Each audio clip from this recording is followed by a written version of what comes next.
Live now. ಎಲ್ಲರಿಗೂ ನಮಸ್ಕಾರ. ಈ ದಿನ ಈ ಕಾರ್ಯಕ್ರಮಕ್ಕೆ ನಿಮ್ಮೆಲ್ಲರನ್ನು ಸ್ವಾಗತಿಸಲು ನನಗೆ ಬಹಳ ಖುಷಿ ಅನಿಸುತ್ತಿದೆ. What I learned from Swami is that all the strength is within us and the powers are all within us. Weakness is death, strength is life. Believing in oneself and that by experience we learn and that there is no other spiritual teacher than our own soul.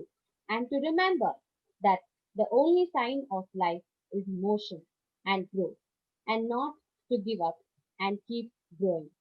Quoting Swami Vivekananda, stand up, be bold, be strong, take the responsibility on your shoulder, and know that you are the creator of your own destiny. ಎಲ್ಲ ಶಕ್ತಿ ನಮ್ಮಲ್ಲೇ ಇದೆ, ಎಲ್ಲವೂ ನಮ್ಮಿಂದ ಸಾಧ್ಯ ಎಂದು ಜಗತ್ತಿಗೆ ಸಾರಿದ ನಮ್ಮ ಭಾರತದ ರತ್ನ ಹೆಮ್ಮೆ ನಮ್ಮ ಸ್ವಾಮಿ ವಿವೇಕಾನಂದರ ಜನ್ಮ ದಿನವನ್ನು ಆಚರಿಸುತ್ತಾ ನಡೀತಿರುವ ವಿವೇಕ ಯುವ ಸಪ್ತಾಹದ 5ನೇ ದಿನಕ್ಕೆ ಎಲ್ಲರಿಗೂ ಆದರದ ಸ್ವಾಗತ.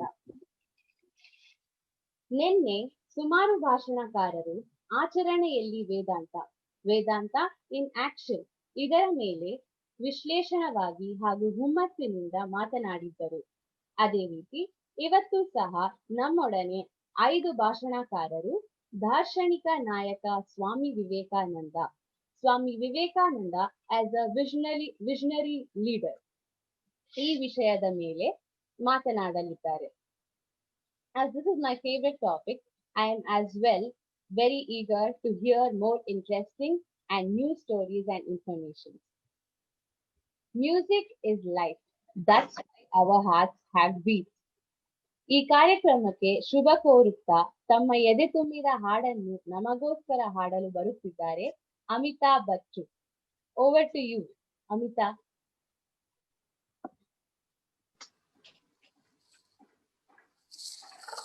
Good morning and namaste everyone. My name is Amita and I'll be singing a beautiful song about Swami Vivekananda which is called Swami Ji Ka Jeevan Gatha or the life story of Swami.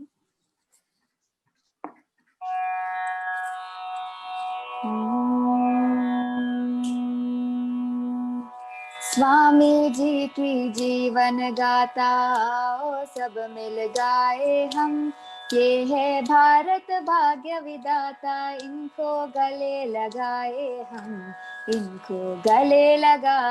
हम स्वामी जी की जीवन गाथा आओ सब मिल गाए हम, ये है भारत भाग्य विधाता इनको गले लगाए हम भटके पथ पर हम सब खोजो राह बताने वाले हैं, ये मानव की मानवता को जाग उठाने वाले हैं स्वामी जी की जीवन गाथा आओ सब मिल गाए हम, ये है भारत भाग्य विधाता इनको गले लगाए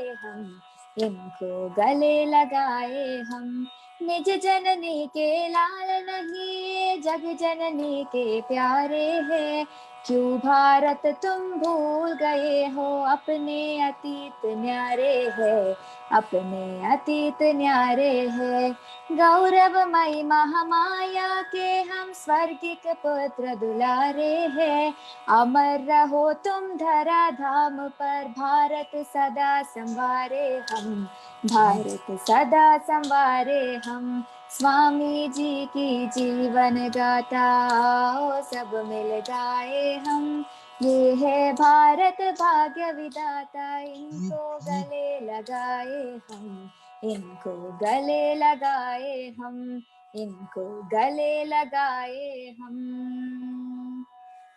you. That was indeed a very beautiful song. ಬಹಳ ಸೊಗಸಾಗಿ ಭಕ್ತಿಯಿಂದ ಹಾಡಿದ್ದಕ್ಕೆ ಧನ್ಯವಾದಗಳು ಅಮಿತಾ. ಇವತ್ತು ಮೊದಲಾಗಿ ಭಾಷಣವನ್ನು ಮಾಡಲು ಬರುತ್ತಿದ್ದಾರೆ ball Mukul. Over to you, Bal Mukul. Thank you so much. First of all, good morning everyone. My name is Bal Mukul Mishra. I am from Ramaiah Institute of Management, first year BBA. Today I am here to speak about on the occasion of Swami Vivekanand. As we all know, Swami Vivekanand is one of the best philosophers India would have ever got. So, he was born in Kolkata on 12th January 1863. And his real name, before getting the name of Swami Vivekanand, his real name was Narendranath Datta.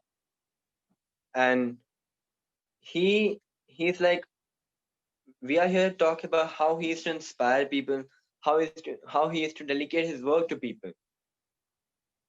In many ways, like where he cannot go, he sent his disciples who are like inspired by him. Like we can take an example of Sister Nivedita.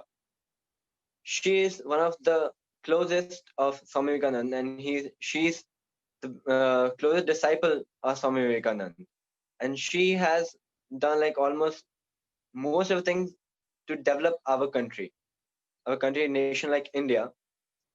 In in the year of in the year of 1895, Vivekanand went to England, and over there he gave a speech. And with that speech, our sister Nivedita, actually her real name is Margaret Elizabeth Noble, she was so inspired by that lecture, that speech that day on in 1895 when Swami Vivekanand went to England and he gave the lecture for that. She was so inspired, and she got like so inspired by the concept of by the principles of Vedanta, and she was like very much inspired by Swami Vivekananda also, because by the time Swami Vivekananda ji left England in 1866, Swami Vivekananda ji left England and he came back to India. By that time, Sister Nivedita was totally devoted to Swami Vivekananda, and 18 in 1898 she came back to India. At that time, she came in India in Kolkata and she opened the school, a small school. She started as a teacher. At the age of 17, she became a teacher, and she started teaching girls over there, the women, because the motto of Swami Vivekananda was to teach girls how they are, like they should be taught. And we have like such many events through which Swami Vivekananda has inspired people. Once, like he said that man making is my mission of my life. His mission was to make people. Nowadays, what happened? People go for studies, but at that time, what education Swami Vivekananda ji used to give was he makes a personality for people over there.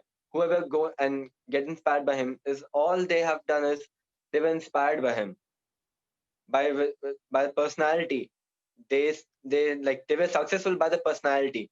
They might not be so rich, but they were like so good by their personality. Because in the education of what Swami Vivekananda gives is like developing your culture, your social behavior, your personality. It's all about that. And now we come to the delegation, how he has to delegate his work to people. Was once in US, not New York City, over there. He saw people over there, okay, and they were like so much inspired by him because there was one incident happened. There was like four people over there. They were trying to hit a egg. They were keep on hitting, but none of the shot was on target. But Swami Vivekananda ji was like he shot it 11 times on the same target.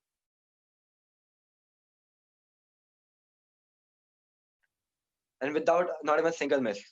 That was pretty good. Then Sir Vivekanand said that all you need is your concentration. It doesn't matter how much you do hard work. Until you don't concentrate on what you are doing, you'll not be able to achieve your target. And that's how those kids were inspired by him. And they were like, after that, their way of concentrating on their work was different. And we always, we have our sister Nivedita who worked for our nation, and she was keep on helping in the situation of flood in when like there was a pandemic in Kolkata over there. There was a lot of like malaria. Okay, she used to care like she used to cure people over there. She used to work for them, and yeah, she like all like totally devoted herself to India. And when she came back, she was like totally into it in helping this Ramakrishna mission, which was held in New Delhi on October 28th. Sister Niveta was like a pioneer in girls' education and provided health services to the poor people over there. And she like helped in all the possible ways to the people of India. And then we come to Brahmananda.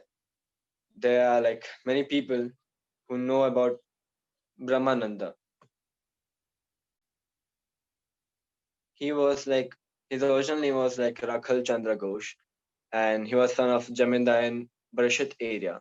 He was born on 21st January 1863. He was also a part of Ramakrishna mission, and like he was also devoted to God. And later on, at the age of 18, the Visheshwari soon after his marriage, his brother-in-law and Manmohan Mitra, who was a close devotee of Sri Ramakrishna, they all went to this Ramakrishna Parashama and prayed to the master, had a vision in which he saw the Divine Mother showing him a child who would be his son as soon as Rakhal came to Dakshishnar. Sri Ramakrishna Parameshwar requires him to be that child because Brahmananda, when he went to Ramakrishna Brahmans Maharaj over there, the Guru over there, they thought he's the one like what they all want from people. Yeah. And he was like totally ready to devote himself. He was ready to work for his nation. He was like totally devoted with it, and that's how Swami Vivekananda ji used to delegate his work to the people of India. And he always tried to making of, like as I said, his vision was to make man making of people of India, and he always focused on how to educate females, like women, because in India there are like many people who like don't want to make educate their like child, like girl child or women. And the concept of Vivekananda was, if a single person, like if a woman is educated, you can she can teach the next, like next generation of their kids also. Like they will be like much more educated if a mother is educated. And there's like few more people like Swami Paramananda, and then Swami Shivananda, Ramakrishnananda, and Turiyananda. They all were the disciples of Swami Vivekananda, and they all were like totally into it, helping the nation building. And uh, we have our what we can say. Uh,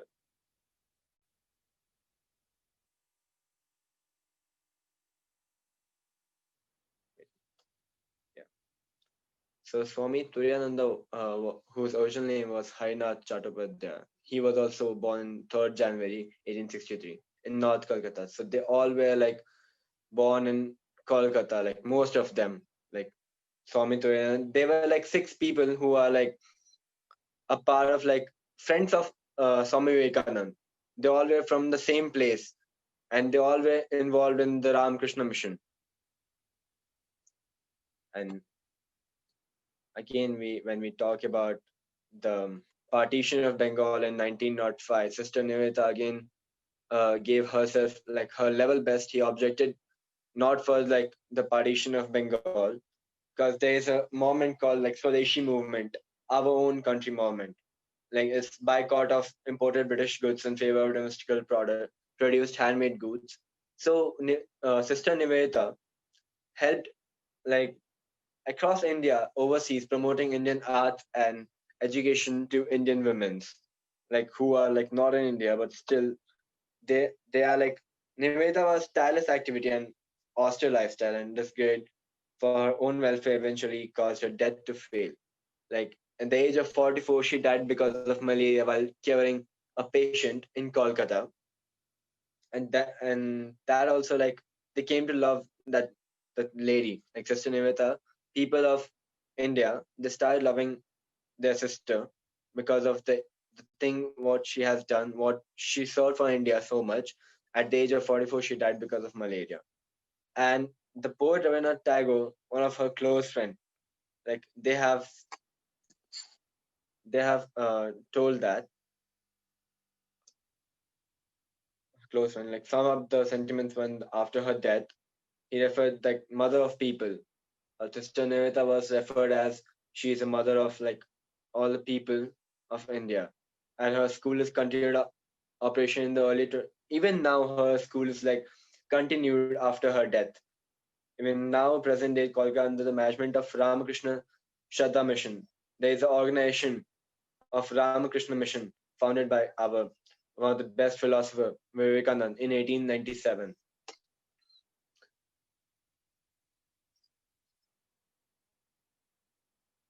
And she was like, she also wanted to become, she was a Irish born school teacher, our sister Nivedita, and she was an Indian spiritual leader. She wanted to be a spiritual leader, but the place where she was inspired was by Vivekanand. And and our Vivekanand, like, we can say India has been like, India has got like many people who can work for India, they can serve for India. But Swami Vivekananda represented India and Hinduism. He promoted Hinduism in such a brighter way that, like, not just in India, in foreign also, people like he promoted Indian language, our language Hindi. Like in US, in Chicago, I would like to mention this. The event in Chicago happened. He addressed people of America as a sister and brother of Americas. At that time, people over there, like there was a like huge crowd, and people were like standing and clapping for that. The word, what he said, the way he addressed the people over there, the sisters and brother of America, that was pretty good. And like people were so much happier because of that. And yeah, that's it for I move on to my friend Chandan Kumar for rest of it. Thank you.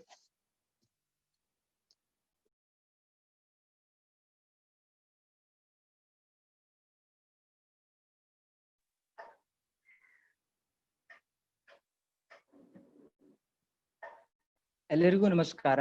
ನಾನು ಚಂದನ್ ಕುಮಾರ್. ನಾನು ಇಂದು ಮಾತನಾಡ ಹೊರಟಿರುವಂತಹ ವಿಷಯ walk the talk. ವಿವೇಕಾನಂದರು ತಮ್ಮ ಜೀವನದಲ್ಲಿ ಯಾವ ಯಾವ ವಿಚಾರಗಳನ್ನ, ಸಂಗತಿಗಳನ್ನ ಯುವ ಜನರಿಗೆ ಹೇಳಿದರೋ ಆ ಒಂದು ಸಂಗತಿಗಳನ್ನ ತಮ್ಮ ನಿಜ ಜೀವನದಲ್ಲಿಯೂ ಸಹ ರೂಢಿಸಿಕೊಂಡಿದ್ದರು ಮತ್ತು ಅವರ ನಡೆ, ಅವರ ನುಡಿಯ ಪ್ರತಿಬಿಂಬವಾಗಿತ್ತು ಎನ್ನುವುದು ಈ ಒಂದು ಶೀರ್ಷಿಕೆಯ ಅಂತರಾಳ. ನಾನು ಜನಪ್ರಿಯವಾಗಿರುವ ಒಂದು ಕಥೆಯ ಮೂಲಕ ನನ್ನ ಮಾತನ್ನ ಪ್ರಾರಂಭಿಸಲಿಕ್ಕೆ ಬಯಸ್ತೇನೆ. ಒಮ್ಮೆ ರಾಮಕೃಷ್ಣ ಪರಮಹಂಸರ ಬಳಿ ಒಬ್ಬ ತಾಯಿ ತನ್ನ ಮಗನನ್ನ ಕರೆದುಕೊಂಡು ಸಮಸ್ಯೆಯ ಪರಿಹಾರಕ್ಕಾಗಿ ಬರ್ತಾಳೆ. ರಾಮಕೃಷ್ಣ ಪರಮಹಂಸರು ಸಮಸ್ಯೆ ಏನು ಎಂದು ಕೇಳಿದಾಗ ಆಕೆ ಹೇಳ್ತಾಳೆ, ನನ್ನ ಮಗ ಅತಿಯಾಗಿ ಬೆಲ್ಲವನ್ನ ತಿಂತಾನೆ, ಆದ್ದರಿಂದ ನೀವು ಅವನಿಗೆ ಅತಿಯಾಗಿ ಬೆಲ್ಲವನ್ನು ತಿನ್ನಬೇಡ ಎಂದು ಬುದ್ಧಿ ಮಾತನ್ನು ಹೇಳಿ ಎಂದು ಹೇಳ್ತಾಳೆ. ಆಗ ರಾಮಕೃಷ್ಣ ಪರಮಹಂಸರು, 1 ವಾರ ಬಿಟ್ಟು ಪುನಃ ಇಲ್ಲಿಗೆ ಬಾ, ಆಗ ನಾನು ಇವನಿಗೆ ಬುದ್ಧಿ ಮಾತನ್ನ ಹೇಳ್ತೇನೆ ಎಂದು ಹೇಳ್ತಾರೆ. ನಂತರ ಅವರು ಹೇಳಿದಾಗೆ 1 ವಾರ ಬಿಟ್ಟು ತಾಯಿ ತನ್ನ ಮಗನನ್ನ ಕರೆದುಕೊಂಡು ಪುನಃ ರಾಮಕೃಷ್ಣರ ಬಳಿಗೆ ಬರ್ತಾಳೆ. ಆಗ ರಾಮಕೃಷ್ಣ ಪರಮಹಂಸರು ಹೇಳ್ತಾರೆ, ಮಗು ಅತಿಯಾಗಿ ಬೆಲ್ಲವನ್ನು ತಿನ್ನುವುದು ಒಳ್ಳೆಯದಲ್ಲ, ಆದ್ದರಿಂದ ಕಡಿಮೆ ಪ್ರಮಾಣದಲ್ಲಿ ಬೆಲ್ಲವನ್ನ ತಿನ್ನು ಎಂದು ಹೇಳ್ತಾರೆ. ಆಗ ಆಶ್ಚರ್ಯಚಕಿತಳಾದಂತಹ ತಾಯಿ ರಾಮಕೃಷ್ಣರನ್ನ ಪ್ರಶ್ನಿಸುತ್ತಾಳೆ, ಗುರುಗಳೇ, ನೀವು 1 ವಾರದ ಹಿಂದೆ ಈ ಮಾತನ್ನು ಹೇಳಬಹುದಿತ್ತಲ್ಲ ಎಂದು. ಆಗ ರಾಮಕೃಷ್ಣ ಪರಮಹಂಸರು ಹೇಳ್ತಾರೆ, ನಾನು ಸಹ 1 ವಾರದ ಹಿಂದೆ ಬೆಲ್ಲವನ್ನ ಅತಿಯಾಗಿ ತಿಂತಿದ್ದೆ, ಈಗ ನಾನು ಬೆಲ್ಲವನ್ನ ತಿನ್ನುವುದನ್ನ ಕಡಿಮೆಗೊಳಿಸಿದ್ದೇನೆ. ಈಗ ನನಗೆ ಈ ಮಗುವಿಗೆ ಬುದ್ಧಿ ಮಾತನ್ನ ಹೇಳುವಂತಹ ಒಂದು ಅಧಿಕಾರ ಬಂದಿದೆ, ನಾನು ಅದಕ್ಕೆ ಅರ್ಹನಾಗಿದ್ದೇನೆ. ಆದ್ದರಿಂದ ನಾನು 1 ವಾರ ಬಿಟ್ಟು ನಿಮ್ಮನ್ನ ಇಲ್ಲಿಗೆ ಬರ್ಲಿಕ್ಕೆ ಹೇಳಿದೆ ಅಂತ ಹೇಳ್ತಾರೆ. ಸಂಸ್ಕೃತದಲ್ಲಿ ಒಂದು ಸುಭಾಷಿತವಿದೆ, ಪರೋಪದೇಶ ವೇಲಾಯಾಂ ಸರ್ವೇ ಮಾನವ ಪಂಡಿತಾಹ ತದನುಷ್ಠಾನ ಸಮಯೇ ಮುನಿಯೋಪಿ ನ ಪಂಡಿತಾಹ. ಬೇರೆಯವರಿಗೆ ಉಪದೇಶ ಮಾಡುವಂತಹ ಸಂದರ್ಭದಲ್ಲಿ ಎಲ್ಲ ಮಾನವರು ಸಹ ತಾನೊಬ್ಬ ಪಂಡಿತ ಎನ್ನುವಂತೆ ವರ್ತಿಸುತ್ತಾರೆ. ಆದರೆ ಆ ಮಾತನ್ನ ಅನುಷ್ಠಾನಗೊಳಿಸುವಂತಹ ಸಂದರ್ಭದಲ್ಲಿ ಅನುಷ್ಠಾನಕ್ಕೆ ಅನ್ವರ್ಥರಾಗಿರುವಂತಹ ಯೋಗಿಗಳು ಸಹ ಅದನ್ನ 100% ಸಫಲಗೊಳಿಸಲು ವಿಫಲರಾಗ್ತಾರೆ ಎನ್ನುವುದು ಈ ಒಂದು ಸಂಸ್ಕೃತ ನಾಣ್ಣುಡಿಯ ಅರ್ಥ. ಆದರೆ ಇದಕ್ಕೆ ವಿರುದ್ಧವಾದಂತಹ ವ್ಯಕ್ತಿತ್ವವನ್ನು ಹೊಂದಿದ್ದಂತವರು ರಾಮಕೃಷ್ಣ ಹಂಸರು ಮತ್ತು ಅವರ ಶಿಷ್ಯರಾದ ವಿವೇಕಾನಂದರು. ನಮ್ಮ ಹಿರಿಯರು ಒಂದು ಮಾತನ್ನ ಹೇಳ್ತಾರೆ, ರಾಮನ ನಡೆಯನ್ನ ಅನುಸರಿಸು ಮತ್ತು ಕೃಷ್ಣನ ನುಡಿಯನ್ನ ಅನುಸರಿಸು. ಆದರೆ ಸ್ವಾಮಿ ವಿವೇಕಾನಂದರು ನಡೆ ಮತ್ತು ಎರಡರಲ್ಲೂ ಕೂಡ ಯುವ ಜನಾಂಗಕ್ಕೆ ಅನುಕರಣೀಯರಾದಂತಹವರು. ಸ್ವಾಮಿ ವಿವೇಕಾನಂದರ ಒಂದು ಪ್ರಸಿದ್ಧ ಮಾತು, ನನಗೆ ಕಬ್ಬಿಣದಂತಹ ಮಾಂಸಖಂಡ, ಉಕ್ಕಿನಂತಹ ನರಮಂಡಲ ಮತ್ತು ಕಡಲಿನಲ್ಲಿ ಈಜಿ ಗುರಿಯನ್ನು ಮುಟ್ಟುವಂತಹ ಸಾಮರ್ಥ್ಯವುಳ್ಳಂತಹ ಯುವಕರನ್ನ ನೀಡಿ ಎಂದು. ಕಡಲಿನಲ್ಲಿ ಈಜುವಂತಹ ಒಂದು ಪ್ರಸಂಗ ಅವರ ಜೀವನದಲ್ಲಿ ಬರುತ್ತದೆ. ಒಮ್ಮೆ ವಿವೇಕಾನಂದ ಅವರು ಶ್ರೀಪಾದ ಬಂಡೆಯ ಮೇಲೆ, ಕನ್ಯಾಕುಮಾರಿಯಲ್ಲಿರುವಂತಹ ಶ್ರೀಪಾದ ಬಂಡೆಯ ಮೇಲೆ ಹೋಗಿ ತಪಸ್ಸನ್ನ ಮಾಡಬೇಕು ಎಂದು ಮನಸ್ಸನ್ನ ಮಾಡ್ತಾರೆ. ಆ ವೇಳೆಗೆ ನಾವಿಕನ ಬಳಿ ನನ್ನನ್ನ ಆ ಬಂಡೆಯಲ್ಲಿ ಇರುವಲ್ಲಿಗೆ ಕರೆದುಕೊಂಡು ಹೋಗು ಎಂದು ಹೇಳ್ತಾರೆ. ಆದರೆ ನಾವಿಕ ಸಹಜವಾಗಿ ನನಗೆ ಹಣ ನೀಡಿದರೆ ಮಾತ್ರ ನಾನು ಅಲ್ಲಿ ನಿಮ್ಮನ್ನು ಕರೆದುಕೊಂಡು ಹೋಗುತ್ತೇನೆ ಅಂತ ಹೇಳ್ತಾನೆ. ವಿವೇಕಾನಂದರ ಬಳಿ ಹಣವಿರುವುದಿಲ್ಲ. ಅವರು ಹಿಂದೆ ಮುಂದೆ ನೋಡದೆ ಸೀದಾ ಸಮುದ್ರಕ್ಕೆ ಧುಮುಕಿ ಅಲ್ಲಿಂದ ಈಜಿ ಆ ದಂಡೆಯನ್ನು ತಲುಪ್ತಾರೆ. ಇದರಿಂದ ಸ್ವಾಮೀಜಿ ಯಾವ ರೀತಿ ಧೈರ್ಯಶಾಲಿಯಾಗಿದ್ದರು ಮತ್ತು ತಮ್ಮ ಮಾತಿಗೆ ಕಟಿಬದ್ಧರಾಗಿದ್ದರು ಎನ್ನುವುದು ನಮಗೆ ತಿಳಿದು ಬರ್ತದೆ. ಇನ್ನು ಸ್ವಾಮಿ ವಿವೇಕಾನಂದವರು ತ್ಯಾಗದ ಬಗ್ಗೆ ಹೇಳ್ತಾರೆ, ಸಂತತಿಯಲ್ಲ, ಸಂಪತ್ತಲ್ಲ, ಬದಲಾಗಿ ತ್ಯಾಗದಿಂದ ಮಾತ್ರ ಮುಕ್ತಿ ಸಾಧ್ಯ ಎಂದು. ಅವರು ಚಿಕ್ಕ ವಯಸ್ಸಿನಲ್ಲಿದ್ದಾಗಲೇ ತಮ್ಮ ತಂದೆಯನ್ನ ಕಳೆದುಕೊಂಡರು. ಇದರಿಂದ ಅವರ ಸಂಸಾರದ ಜವಾಬ್ದಾರಿ ಅವರ ಮೇಲೆಯೇ ಬಿದ್ದಿತ್ತು. ತಾನು ಊಟ ಮಾಡಿದರೆ ತನ್ನ ಕುಟುಂಬದ ಸದಸ್ಯರಿಗೆ ಒಂದೊಂದು ತುತ್ತು ಕಡಿಮೆ ಆಗುತ್ತದೆ ಎನ್ನುವ ಒಂದೇ ಕಾರಣಕ್ಕಾಗಿ ಅವರು ಶಾಲೆಯಿಂದ ಬರುವಾಗ ಊಟವನ್ನ ಮಾಡದೆ ನೀರನ್ನು ಕುಡಿದುಕೊಂಡು ಬಂದು ಅಮ್ಮನ ಹತ್ತಿರ ಬಂದು, ನಾನು ಸ್ನೇಹಿತನ ಮನೆಯಲ್ಲಿ ಊಟ ಮಾಡಿಕೊಂಡು ಬಂದಿದ್ದೇನಮ್ಮ ಎಂದು ಹೇಳುತ್ತಿದ್ದರು. ಅಷ್ಟೇ ಅಲ್ಲದೆ ಅವರು ಮೈಸೂರಿಗೆ ಬಂದಿದ್ದಾಗ ಮೈಸೂರಿನ ಮಹಾರಾಜರು ಒಂದು ಬ್ಲ್ಯಾಂಕ್ ಚೆಕ್ ಅನ್ನ ಅವರಿಗೆ ನೀಡಿ, ಎಷ್ಟು ಹಣ ಬೇಕು ಅಷ್ಟನ್ನ ನೀವು ತೆಗೆದುಕೊಳ್ಳಬಹುದು ಎಂದು ಹೇಳಿದಾಗ ಅವರು ಅದನ್ನು ತಿರಸ್ಕರಿಸಿ ಬದಲಿಗೆ, ಮಹಾರಾಜರೇ ನನಗೆ ಒಂದು ಹುಕ್ಕಾವನ್ನು ಕೊಡಿ ಎಂದು ಅವರ ಹತ್ತಿರ ಹೇಳಿದರು. ಸ್ವಾಮಿ ವಿವೇಕಾನಂದರಿಗೆ ಹಾರ್ವರ್ಡ್ ವಿಶ್ವವಿದ್ಯಾನಿಲಯದಿಂದ ಈಸ್ಟರ್ನ್ ಫಿಲಾಸಫಿಯ ಬಗ್ಗೆ ಪ್ರೊಫೆಸರ್ ಆಗುವಂತಹ ಅವಕಾಶ ಬಂದಾಗಲೂ, ಕೊಲಂಬಿಯಾ ವಿಶ್ವವಿದ್ಯಾಲಯದಿಂದ ಪ್ರೊಫೆಸರ್ ಆಗುವಂತಹ ಅವಕಾಶ ಬಂದಾಗಲೂ ಮತ್ತು IISc ಚೇರ್ಮನ್ ಆಗುವ ಅವಕಾಶ ಬಂದಾಗಲೂ ಸಹ ಅವರು ಅದನ್ನ ಸವಿನಯದಿಂದ ತಿರಸ್ಕರಿಸಿದರು. ಸ್ವಾಮಿ ವಿವೇಕಾನಂದರು ನಿರ್ಭೀತಿಯ ಬಗ್ಗೆ ಹೇಳ್ತಾರೆ, ಭೀತಿಯೇ ಜಗತ್ತಿನ ಎಲ್ಲ ಸಮಸ್ಯೆಗಳಿಗೂ ಮತ್ತು ಎಲ್ಲ ದುಃಖಗಳಿಗೂ ಕಾರಣ. ನಿರ್ಭೀತಿಯಿಂದಲೇ ನಾವು ಸುಲಭವಾಗಿ ಸ್ವರ್ಗವನ್ನ ಪಡೆಯಬಹುದು ಎಂದು ಹೇಳ್ತಾರೆ. ಈ ಮಾತಿಗೆ ಒಂದು ನಿದರ್ಶನ ಅವರ ಜೀವನದಲ್ಲಿ ಬರ್ತದೆ. ಒಮ್ಮೆ ಅವರು ಗುಜರಾತ್ನ ದೇವಿಯ ಮಂದಿರದಿಂದ ಮರಳಿ ಬರ್ತಾ ಇರಬೇಕಾದ್ರೆ ಅವರನ್ನ ಅನೇಕ ಮಂಗಗಳು ಅಟ್ಟಿಸಿಕೊಂಡು ಬರ್ತವೆ. ಆ ಸಂದರ್ಭದಲ್ಲಿ ಅವರು ಸ್ವಲ್ಪ ದೂರ ಓಡಿ ಹೋಗ್ತಾರೆ. ನಂತರ ಒಬ್ಬ ಸಾಧು ಹೇಳಿದ ಹಾಗೆ ಮಂಗಗಳಿಗೆ ಎದುರಾಗಿ ನಿಲ್ತಾರೆ. ಆ ಸಮಯದಲ್ಲಿ ಮಂಗಗಳು ಓಡಿ ಹೋಗ್ತವೆ. ಇದರಿಂದ ಅವರು ಹೇಳ್ತಾರೆ, ಸಮಸ್ಯೆಗೆ ನಾವು ಯಾವಾಗ ವಿಮುಖರಾಗಿ ಓಡುತ್ತೇವೆಯೋ ಆ ಸಂದರ್ಭದಲ್ಲಿ ಸಮಸ್ಯೆಯೇ ನಮ್ಮನ್ನು ಸೋಲಿಸುತ್ತದೆ.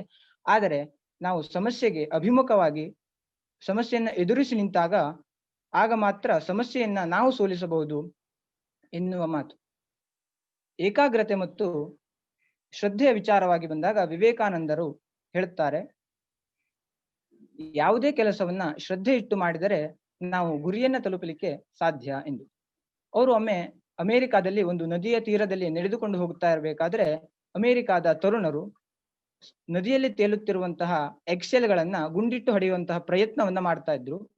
ಆಗ ಅದನ್ನು ನೋಡಿದಂತಹ ವಿವೇಕಾನಂದರು ಗನ್ನನ್ನ ತೆಗೆದುಕೊಂಡು ತಾವು 12 ಬುಲೆಟ್ಗಳನ್ನ ಸಿಡಿಸುತ್ತಾರೆ ಮತ್ತು 12 ಬುಲೆಟ್ಗಳು ಸಹ ತಮ್ಮ ಗುರಿಯನ್ನ ತಲುಪ್ತವೆ. ಇದನ್ನು ನೋಡಿ ಆಶ್ಚರ್ಯಚಕಿತರಾದಂತಹ ತರುಣರು ವಿವೇಕಾನಂದರ ಬಳಿ ಕೇಳ್ತಾರೆ, ವಿವೇಕಾನಂದರೇ, ನೀವು ಈ ಒಂದು ವಿದ್ಯೆಯಲ್ಲಿ ಪ್ರಾವೀಣ್ಯತೆಯನ್ನ ಎಷ್ಟು ವರ್ಷಗಳಿಂದ ಪಡೆದುಕೊಂಡಿದ್ದೀರಿ ಎಂದು. ಆಗ ವಿವೇಕಾನಂದರು ಹೇಳ್ತಾರೆ, ನಾನು ಈ ಗನ್ನನ್ನ ಹಿಡಿದಿದ್ದು ಈ ಕ್ಷಣದಲ್ಲಿ ಮಾತ್ರ. ಇದಕ್ಕಿಂತ ಮುಂಚೆ ನಾನು ಗನ್ನನ್ನ ಹಿಡಿದಿಲ್ಲ. ಬದಲಾಗಿ ಒಂದು ಏಕಾಗ್ರತೆಯಿಂದ ಮತ್ತು ಶ್ರದ್ಧೆಯಿಂದ ಯಾವುದೇ ಗುರಿಯನ್ನು ಸಾಧಿಸಲು ಹೊರಟರೆ ಅದು ಖಂಡಿತವಾಗಿ ನೆರವೇರುತ್ತದೆ ಎನ್ನುವ ಮಾತನ್ನ ಆ ತರುಣರಿಗೆ ಹೇಳ್ತಾರೆ. ಅಷ್ಟೇ ಅಲ್ಲದೆ ಅವರು ಬ್ರಹ್ಮಚರ್ಯದ ಬಗ್ಗೆ ಒಂದು ಮಾತನ್ನ ಹೇಳ್ತಾರೆ. ಬ್ರಹ್ಮಚರ್ಯ ಎಂದ್ರೆ ನಾವು ಕಟ್ಟುನಿಟ್ಟಾದ ಬ್ರಹ್ಮಚರ್ಯದಿಂದ ನಾವು ಏನನ್ನು ಬೇಕಾದರೂ ಸಾಧಿಸಬಹುದು. ಜಗತ್ತಿನಲ್ಲಿರುವಂತಹ ಎಲ್ಲ ವಿದ್ಯೆಗಳನ್ನ ಕಡಿಮೆ ಸಮಯದಲ್ಲಿ ಕರತಲಾಮಲಕಗೊಳಿಸಬಹುದೆಂದು ಬ್ರಹ್ಮಚರ್ಯದ ಮಹತ್ವವನ್ನ ಅವರು ಸಾರುತ್ತಾರೆ. ಅವರ ಜೀವನದಲ್ಲಿ ಒಮ್ಮೆ ಬ್ರಹ್ಮಚರ್ಯಕ್ಕೆ ಸವಾಲನ್ನ ಎಸಗುವಂತಹ ಪ್ರಸಂಗ ಬರ್ತದೆ. ಅವರು ಒಮ್ಮೆ ಲಿಂಡಿ ಎನ್ನುವ ಪ್ರದೇಶದಲ್ಲಿ ಭಿಕ್ಷುಕನ ಹಾಗೆ ತಿರುಗ್ತಾ ಇರಬೇಕಾದ್ರೆ 4 ಸಾಧುಗಳು ಬಂದು, ಸ್ವಾಮೀಜಿ, ನೀವು ಇರಬೇಕಾದಂತಹ ಸ್ಥಳ ಇದಲ್ಲ, ಸಾಧುಗಳಿಗೆ ಎಂದು ಪ್ರತ್ಯೇಕ ವ್ಯವಸ್ಥೆ ನಮ್ಮ ಬಳಿ ಇದೆ, ಅಲ್ಲಿಗೆ ನೀವು ಬನ್ನಿ ಎಂದು ಕರೆದುಕೊಂಡು ಹೋಗ್ತಾರೆ. ಆದರೆ ಆ ಸಾಧುಗಳೆಂದು ಬಂದವರು ಸೆಕ್ಸ್ ವರ್ಷಗಳಾಗಿರ್ತಾರೆ. ಇದರಿಂದ ದಿಗಿಲುಗೊಂಡಂತಹ ಸ್ವಾಮಿ ವಿವೇಕಾನಂದ ಅವರು ಅವರನ್ನು ಪ್ರಶ್ನಿಸ್ತಾರೆ, ನನ್ನನ್ನು ಇಲ್ಲಿ ಏಕೆ ಕರೆದುಕೊಂಡು ಬಂದಿದ್ದೀರಿ ಎಂದು. ಆಗ ಸಂತರು ಹೇಳ್ತಾರೆ, ಸ್ವಾಮೀಜಿ, ನಿಮ್ಮನ್ನ ನೋಡಿದರೆ ನೀವು ಕಟ್ಟುನಿಟ್ಟಾದ ಬ್ರಹ್ಮಚರ್ಯವನ್ನು ಪಾಲಿಸಿದ್ದೀರಿ ಎಂದು ನಮಗೆ ತಿಳಿದು ಬರ್ತದೆ. ಆದ್ದರಿಂದ ನಿಮ್ಮ ಬ್ರಹ್ಮಚರ್ಯವನ್ನ ನಾವು ಇಲ್ಲಿ ನಾಶಗೊಳಿಸಿದರೆ, ಇದನ್ನ ನಮ್ಮ ದೇವರಿಗೆ ಬಲಿ ಕೊಟ್ಟರೆ ನಾವು ಅಪರೂಪದ ಸಿದ್ಧಿಗಳನ್ನ ಪಡೆದುಕೊಳ್ಳಬಹುದು ಎನ್ನುವ ಮಾತನ್ನ ಹೇಳ್ತಾರೆ. ನಂತರ ವಿವೇಕಾನಂದರು ಯೋಚಿಸಿ ತಮಗೆ ಗೊತ್ತಿದ್ದ ಒಂದು ಹುಡುಗನ ಬಳಿ ಒಂದು ಪತ್ರವನ್ನ ಬರೆದು ಆ ಒಂದು ಪ್ರದೇಶದ ರಾಜನಿಗೆ ಕಳಿಸ್ತಾರೆ. ನಂತರ ಆ ರಾಜ ತನ್ನ ಸೈನಿಕರನ್ನ ಕಳುಹಿಸಿ ಅವರನ್ನ ಅಲ್ಲಿಂದ ಬಿಡುಗಡೆಗೊಳಿಸ್ತಾನೆ. ಬ್ರಹ್ಮಚರ್ಯ ಇದರಿಂದ ನೆನಪಿನ ಶಕ್ತಿ ಜಾಸ್ತಿ ಆಗುತ್ತದೆ ಎನ್ನುವ ಮಾತನ್ನು ಸಹ ವಿವೇಕಾನಂದರು ಹೇಳ್ತಾರೆ. ಒಮ್ಮೆ ಪಿಕ್ವಿಕ್ ಪೇಪರ್ಸ್ ಎನ್ನುವ ಒಂದು ಕಾದಂಬರಿಯ ಬಗ್ಗೆ ಅವರ ಸ್ನೇಹಿತ ವಿವೇಕಾನಂದರ ಬಳಿ ಚರ್ಚೆಗೆ ಬರ್ತಾನೆ. ಆ ಸಂದರ್ಭದಲ್ಲಿ ಆ ಕಾದಂಬರಿಯಲ್ಲಿದ್ದಂತಹ ವಿಚಾರಗಳನ್ನ ಇಡೀ ಪುಟದಲ್ಲಿ ಹೇಗೆ ಇದೆಯೋ ಹಾಗೆ ಹೇಳ್ತಾರೆ. ಇದರಿಂದ ಆಶ್ಚರ್ಯಚಕಿತಗೊಂಡಂತಹ ಅವರ ಶಿಷ್ಯ, ಸ್ವಾಮೀಜಿ, ಇದನ್ನ ನೀವು ಒಂದು 10-12 ಬಾರಿ ಆದ್ರೂ ಓದಿರಬಹುದು ಅಲ್ಲವೇ ಎಂದು ಹೇಳ್ತಾರೆ. ಆಗ ವಿವೇಕಾನಂದರು ಪ್ರಶ್ನೆಗೆ ಉತ್ತರಿಸ್ತಾ ಹೇಳ್ತಾರೆ, ನಾನು ಚಿಕ್ಕಂದಿನಲ್ಲಿ ಒಮ್ಮೆ ಈ ಒಂದು ಪುಸ್ತಕವನ್ನ ಓದಿದ್ದೆ ಮತ್ತು ಈ ಒಂದು 2 ವರ್ಷದ ಹಿಂದೆ ಮತ್ತೆ ಇದನ್ನ ಓದಿದ್ದೇನೆ ಅಷ್ಟೇ. ಆದರೆ ನಾನು ಶ್ರದ್ಧೆಯಿಂದ ಮತ್ತು ಬ್ರಹ್ಮಚರ್ಯವನ್ನು ಪಾಲನೆ ಮಾಡಿದ್ದರಿಂದ ನನಗೆ ನೆನಪಿನ ಶಕ್ತಿ ಅಗಾಧವಾಗಿದೆ ಎಂದು ಬ್ರಹ್ಮಚರ್ಯದ ಮಹತ್ವವನ್ನ ಸಾರ್ತಾರೆ. ಸಂಸ್ಕೃತದಲ್ಲಿ ಒಂದು ಸುಭಾಷಿತ ಹೀಗೆ ಹೇಳ್ತದೆ, ಯಥಾ ಚಿತ್ತಂ ತಥಾ ವಾಚಃ, ಯಥಾ ವಾಚಃ ತಥಾ ಕ್ರಿಯಾಃ, ಚಿತ್ತೇ ವಾಚಿ ಕ್ರಿಯಾಯಾಂಚ ಸಾಧೂನಮೇಕರೂಪ. ನಮ್ಮ ಮನಸ್ಸಿನಲ್ಲಿ ಯಾವ ಭಾವನೆಗಳು ಬರುತ್ತವೆಯೋ ಅದಕ್ಕೆ ತಕ್ಕಂತೆ ಮಾತು, ಮತ್ತು ನಾವು ಯಾವ ಮಾತನ್ನ ಆಡಿದ್ದೇವೆಯೋ ಅದಕ್ಕೆ ತಕ್ಕಂತೆ ನಮ್ಮ ಕ್ರಿಯೆ. ಕಾಯ ವಾಚ ಮನಸ ಸಾಧುಗಳು ಏಕರೂಪವಾಗಿರುತ್ತಾರೆ. ಇದಕ್ಕೆ ಒಂದು ಅತಿ ದೊಡ್ಡ ನಿದರ್ಶನವೆಂದರೆ ನಮ್ಮ ಸ್ವಾಮಿ ವಿವೇಕಾನಂದರು. ವಿವೇಕಾನಂದರ ಎಲ್ಲ ವಿಚಾರಧಾರೆಗಳನ್ನು ಅರ್ಥ ಮಾಡಿಕೊಂಡು ನಾವು ಸಹ ಅದನ್ನ ನಮ್ಮ ಜೀವನದಲ್ಲಿ ಅಳವಡಿಸಿಕೊಂಡು ವಿವೇಕಾನಂದರ ಹಂತಕ್ಕೆ ತಲುಪುವಂತಹ ಪ್ರಯತ್ನವನ್ನು ಮಾಡೋಣ ಎಂದು ಹೇಳುತ್ತಾ ನನ್ನ ಮಾತನ್ನು ಮುಗಿಸ್ತೇನೆ. ಧನ್ಯವಾದಗಳು. ಈಗ over to my friend Dinesh Hebbar.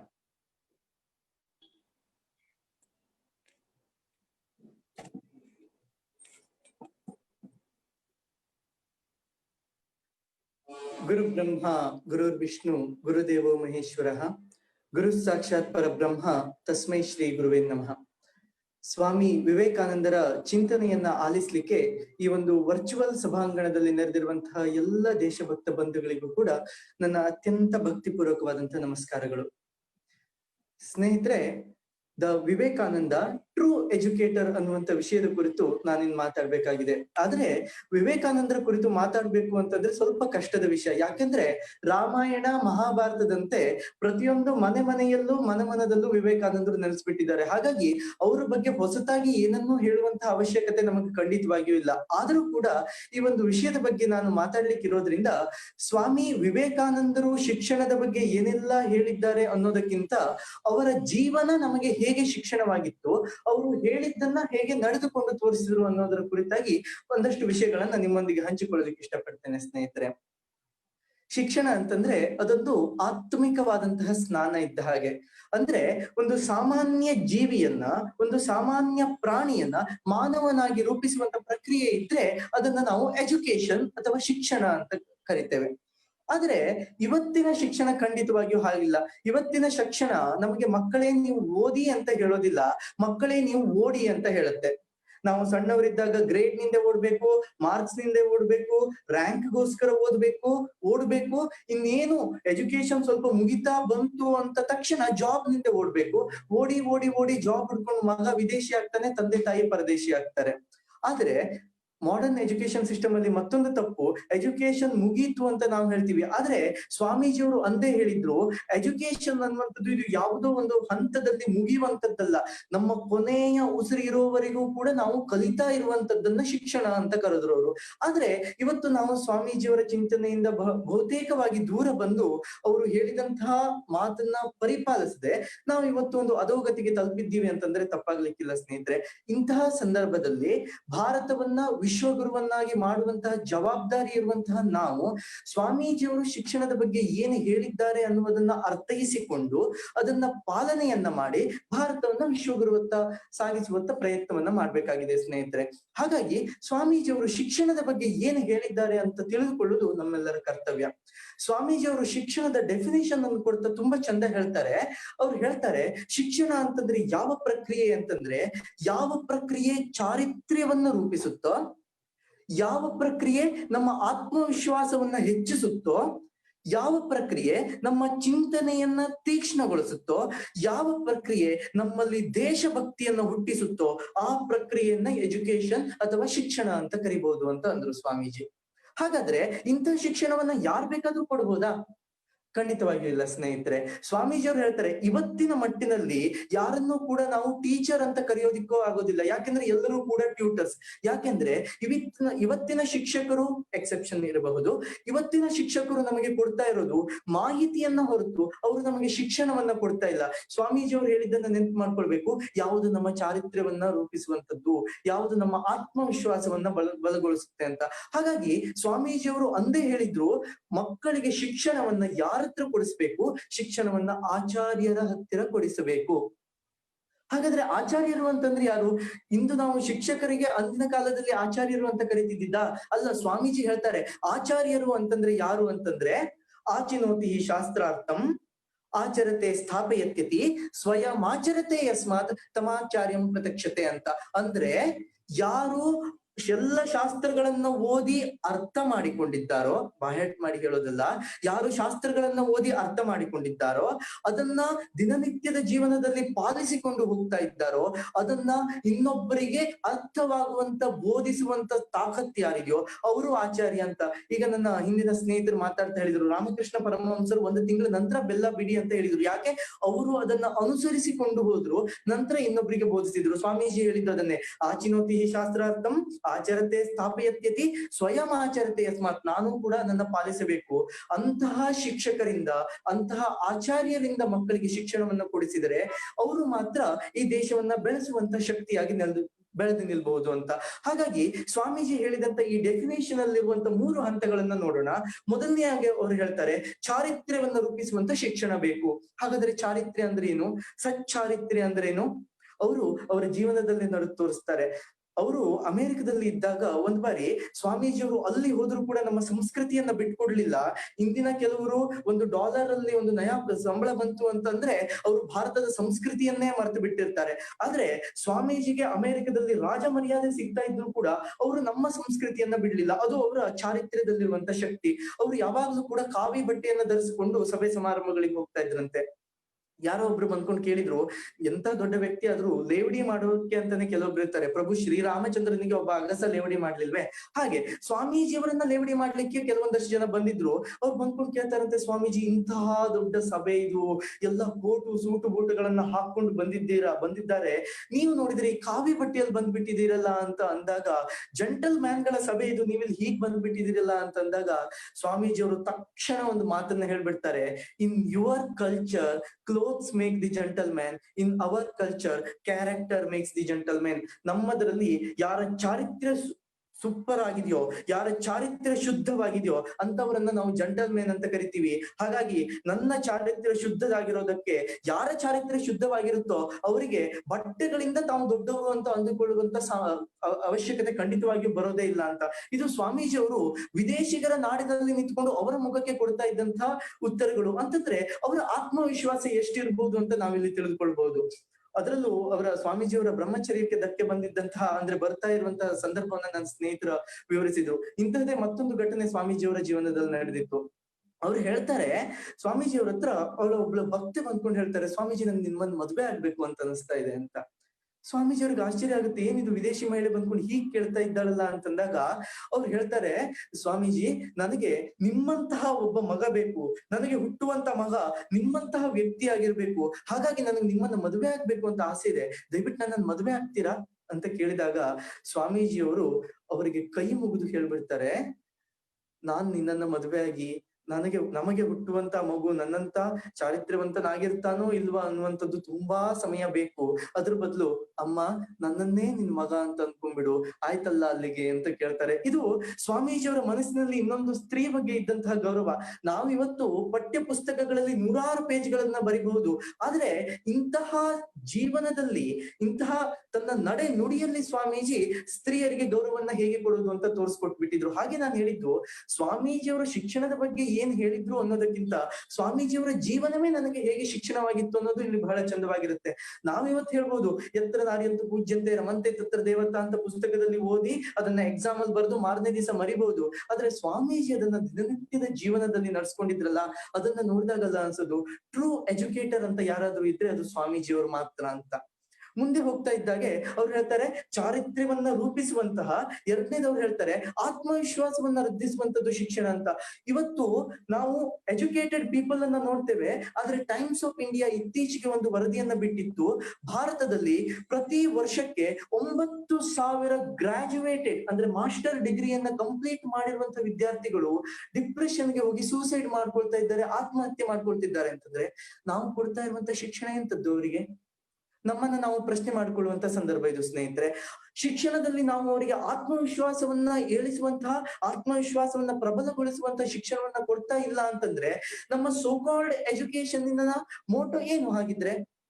ಸ್ವಾಮೀಜಿಯವರು ಒಂದೇ ಹೇಳಿದ್ರು, ಆತ್ಮವಿಶ್ವಾಸ ಇದ್ರೆ ನಾವು ಮರುಭೂಮಿಯನ್ನು ಕೂಡ ದಾಟಬಹುದು, ಆತ್ಮವಿಶ್ವಾಸ ಇಲ್ಲ ಅಂತಂದ್ರೆ ಒಂದು ಎಲೆಯನ್ನು ಕೂಡ ನಮ್ಮ ಹತ್ರ ಎತ್ತಲಿಕ್ಕೆ ಆಗೋದಿಲ್ಲ. ಹಾಗಾಗಿ ಶಿಕ್ಷಣ ಮೊದಲಿಗೆ ಏನ್ ಮಾಡ್ಬೇಕು ಅಂತಂದ್ರೆ ನಮ್ಮಲ್ಲಿರುವಂತಹ ಆತ್ಮವಿಶ್ವಾಸವನ್ನು ಹೆಚ್ಚಿಸಬೇಕು ಅಂತ ಇವತ್ತಿಗೂ ಕೂಡ ಸ್ವಾಮೀಜಿಯವರ ಮಾತು ನಮ್ಗೆ ಪ್ರಸಿದ್ಧವಾಗಿರುತ್ತೆ. ಎಷ್ಟೆಷ್ಟೋ ಎನ್ಸೈಕ್ಲೋಪೀಡಿಯಾ ಇರ್ಬೋದು, ಆದ್ರೆ ಅದೆಲ್ಲದಕ್ಕಿಂತ ಸ್ವಾಮೀಜಿ ನಮಗೆ ಯಾಕೆ ಹತ್ರ ಆಗ್ತಾರೆ ಅಂತಂದ್ರೆ ಈ ಕಾರಣಕ್ಕೆ. ಅವ್ರು ಹೇಳಿರುವಂತ ಒಂದೊಂದು ಮಾತು ಸೀದಾ ಎದೆಗೆ ನಾಟುವಂತದ್ದು. ಅವ್ರು ಹೇಳ್ತಾರೆ, ಆತ್ಮವಿಶ್ವಾಸವನ್ನ ಹೆಚ್ಚಿಸುವಂತಹ ಶಿಕ್ಷಣವನ್ನ ಕೊಡಿ. ಮೂರನೇದವರಿಗೆ ಅವ್ರು ಹೇಳ್ತಾರೆ, ಯಾವ ಶಿಕ್ಷಣ ನಮ್ಮ ಚಿಂತನೆಯನ್ನ ತೀಕ್ಷ್ಣಗೊಳಿಸುತ್ತೋ, ನಮಗೆ ಯೋಚನೆಯನ್ನ ಮಾಡುವಂತ ಕೆಲಸವನ್ನ ಆ ಶಿಕ್ಷಣ ಕೊಡ್ಬೇಕು. ಯಾಕೆ ಅಂತಂದ್ರೆ ನೋಡಿ, ಸ್ವಾತಂತ್ರ್ಯ ಬರುವುದಕ್ಕಿಂತ ಮೊದಲು ನಾವು ಹೇಳ್ಕೊಂಡಿದ್ವಿ, ಬ್ರಿಟಿಷರು ನಮ್ಮ ಮೇಲೆ ದಬ್ಬಾಳಿಕೆ ಮಾಡ್ತಾ ಇದ್ದಾರೆ, ಭಾರತೀಯ ಸಂಸ್ಕೃತಿಯನ್ನ ನಮ್ಗೆ ಫಾಲೋ ಮಾಡ್ಲಿಕ್ಕೆ ಬಿಡ್ತಾ ಇಲ್ಲ ಅಂತ. ಸ್ವಾತಂತ್ರ್ಯ ಬಂದ ತಕ್ಷಣ ನಾವು ಸರಿಯಾಗ್ಬೇಕಿತ್ತು, ಸ್ವಾಮೀಜಿಯವರ ಚಿಂತನೆಯನ್ನ ಅನುಸರಿಸಬೇಕಿತ್ತು. ಆದ್ರೆ ನಾವು ವಿದೇಶಿಗರ ಚಿಂತನೆಯನ್ನ ಅನುಸರಿಸಿಕೊಂಡು ಚಿಂತನೆಯನ್ನ ತೀಕ್ಷ್ಣಗೊಳಿಸುವಂತ ಎಜುಕೇಶನ್ ಅನ್ನ ಮಕ್ಕಳಿಗೆ ಕೊಡ್ಲೇ ಇಲ್ಲ.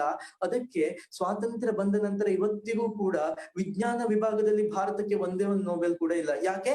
ನಮ್ಮ ಶಿಕ್ಷಣ ನಮಗೆ ಬೈ ಹ್ಯಾಟ್ ಹಾಕಿ ಮಾರ್ಕ್ಸ್ ಅನ್ನ ಫಾಲೋ ಮಾಡೋದಕ್ಕೆ ಹೇಳುತ್ತೆ ಹೊರತು ನಮಗೆ ಚಿಂತನೆಯನ್ನ ತೀಕ್ಷ್ಣಗೊಳಿಸುವಂತ ಶಿಕ್ಷಣ ಇಲ್ಲ. ಹಾಗಾಗಿ ಸ್ವಾಮೀಜಿಯವರು ನಮಗೆ ಮತ್ತೊಮ್ಮೆ ಟ್ರೂ ಎಜುಕೇಟರ್ ಅಂತ ಅನಿಸ್ತಾರೆ. ಇದರ ನಂತರ ಕೊನೆಯದಾಗಿ ಸ್ವಾಮೀಜಿಯವರು ಹೇಳೋದು ಆ ಡೆಫಿನೇಷನ್ ಅಲ್ಲಿ ದೇಶಭಕ್ತಿಯನ್ನ ಜಾಗೃತಗೊಳಿಸುವಂತ ಶಿಕ್ಷಣವನ್ನ ಕೊಡಬೇಕು ಅಂತ. ಅದನ್ನ ಹೇಳಿದಾಗ ನೋಡಿ, ಬಿನ್ ಲಾಡೆನ್ ಒಬ್ಬ ಹೈಲಿ ಕ್ವಾಲಿಫೈಡ್ ಇಂಜಿನಿಯರ್, ಆದ್ರೆ ಅವ್ನು ಯಾಕೆ ಟೆರರಿಸ್ಟ್ ಆದ? ಸ್ವಾಮೀಜಿಯಲ್ಲಿ ಹೇಳ್ತಾರೆ, ಶಿಕ್ಷಣದಿಂದ ಸಂಸ್ಕಾರ ಬರೋದಲ್ಲ, ಶಿಕ್ಷಣವನ್ನ ಕೊಡೋದಕ್ಕೆ ಒಂದು ಸಂಸ್ಕಾರ ಬೇಕು ಅಂತ.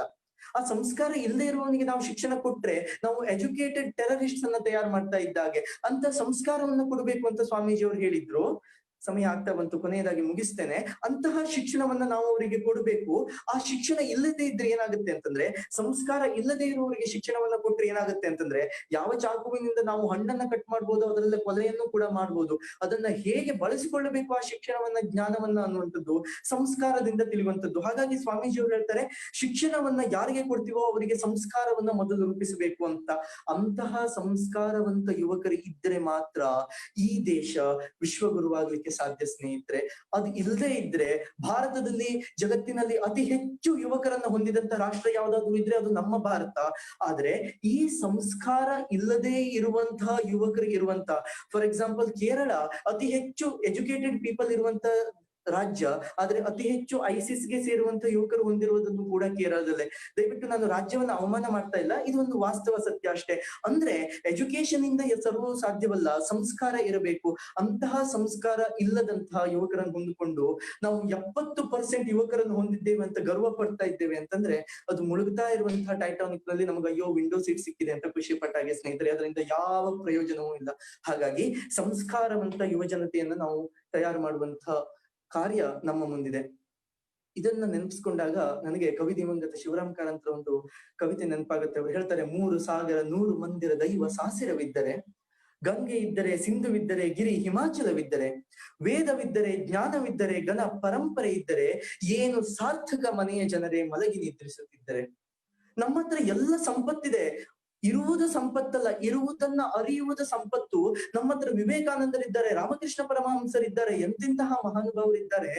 ಅಂತಹ ಮಹಾನುಭಾವರನ್ನ ನಾವು ಅರಿತುಕೊಳ್ಳದೆ ಇದ್ದರೆ, ಸುಮ್ಮನೆ ಮೂಢರಾಗಿ ವಿದೇಶಿ ಸಂಸ್ಕೃತಿಯನ್ನ ಅನುಸರಿಸಿಕೊಂಡು ಹೋದರೆ ಏನು ಲಾಭ? ಹಾಗಾಗಿ ಇವತ್ತಾದ್ರೂ ನಾವು ಈ ಒಂದು ಸ್ವಾಮಿ ವಿವೇಕಾನಂದರ ಜನ್ಮ ಜಯಂತಿಯನ್ನ ನಾವು ಆಚರಿಸ್ತಾ ಇದ್ದೇವೆ. ಇವತ್ತಿನಿಂದಾದ್ರೂ ನಮ್ಮ ಪ್ರತಿದಿನ ಪ್ರತಿಕ್ಷಣ ಸ್ವಾಮಿ ವಿವೇಕಾನಂದರ ಚಿಂತನೆಯನ್ನ ಅನುಸರಿಸಿಕೊಂಡು ನಾವು ಹೋಗ್ತೀವಿ ಅಂತಂದ್ರೆ, ಖಂಡಿತವಾಗಿಯೂ ಭಾರತ ವಿಶ್ವಗುರು ಆಗುವುದನ್ನ ತಡೆಯಲಿಕ್ಕೆ ಯಾರಿಂದಲೂ ಸಾಧ್ಯವಾಗೋದಿಲ್ಲ ಅನ್ನುವಂತ ಮಾತನ್ನ ಹೇಳ್ತಾ, ಈ ಒಂದು ಅದ್ಭುತವಾದಂತಹ ಕಾರ್ಯಕ್ರಮವನ್ನ ಆಯೋಜಿಸಿದಂತವರಿಗೂ ಆಸ್ವಾದಿಸಿದಂತವರಿಗೆ ಎಲ್ಲರಿಗೂ ಕೂಡ ನನ್ನ ಭಕ್ತಿಪೂರ್ವಕವಾದ ಮತ್ತೊಮ್ಮೆ ಅಭಿವಂದನೆಗಳನ್ನ ತಿಳಿಸ್ತಾ ಇದ್ದೇನೆ. ಇನ್ನು ಸ್ವಾಮಿ ವಿವೇಕಾನಂದರ ಚಿಂತನೆಯನ್ನ ಸಿಂಚನಗೊಳಿಸ್ಲಿಕ್ಕೆ ನಮ್ಮ ಸ್ನೇಹಿತೆ ಸಿಂಚನ ಬರ್ತಾ ಇದ್ದಾಳೆ. Over to you. ಧನ್ಯವಾದಗಳು.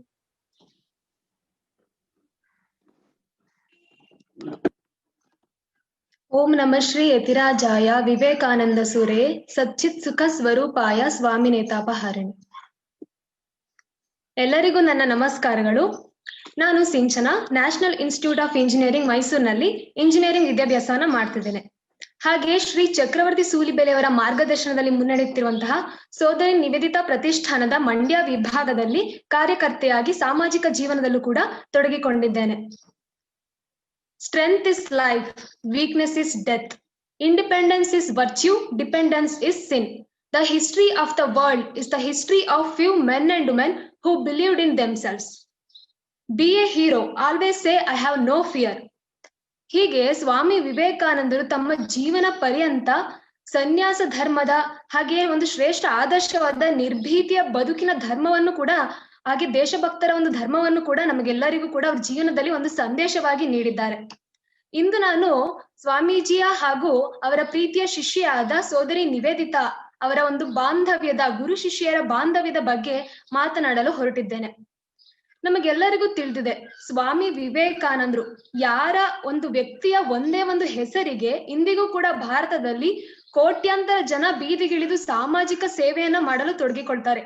ಅನೇಕ ಜನರು, ಕೋಟ್ಯಾಂತರ ಸಾವಿರಾರು ಜನರು ಇದುವರೆಗೂ ಕೂಡ ಅವರ ಆದರ್ಶವನ್ನ ಪಾಲಿಸ್ಕೊಳ್ತಾ ಬಂದಿದ್ದಾರೆ. ಹಾಗೆ ಎಷ್ಟೋ ಜನ ಸನ್ಯಾಸ ಮಾರ್ಗದಲ್ಲಿ ನಡೆಯುವಂತಹ ಒಂದು ಅಭಯ ವಾಣಿಯನ್ನ ಹಾಗೆ ಬೋಧನೆಗಳನ್ನ ಸ್ವಾಮಿ ವಿವೇಕಾನಂದರಿಂದ ಪ್ರೇರೇಪಿತವಾಗಿ ಅದನ್ನ ಒಪ್ಪಿಕೊಳ್ತಿದ್ದಾರೆ. ಇಂತಹ ಒಂದು ಶ್ರೇಷ್ಠ ವ್ಯಕ್ತಿಯ ಜನ್ಮದಿನದ ಆಚರಣೆಯ ಅಂಗವಾಗಿ ದಿಶಾ ಭಾರತ್ನವರು ನಡೆಸುತ್ತಿರುವಂತಹ ವಿವೇಕ ಯುವ ಸಪ್ತಾಹ ಕಾರ್ಯಕ್ರಮದಲ್ಲಿ ನನಗೂ ಕೂಡ ಮಾತನಾಡಲು ಅವಕಾಶ ದೊರೆತಿರುವುದಕ್ಕೆ ನಾನು ನಿಮಗೆ ಧನ್ಯವಾದಗಳನ್ನ ತಿಳಿಸ್ತೇನೆ.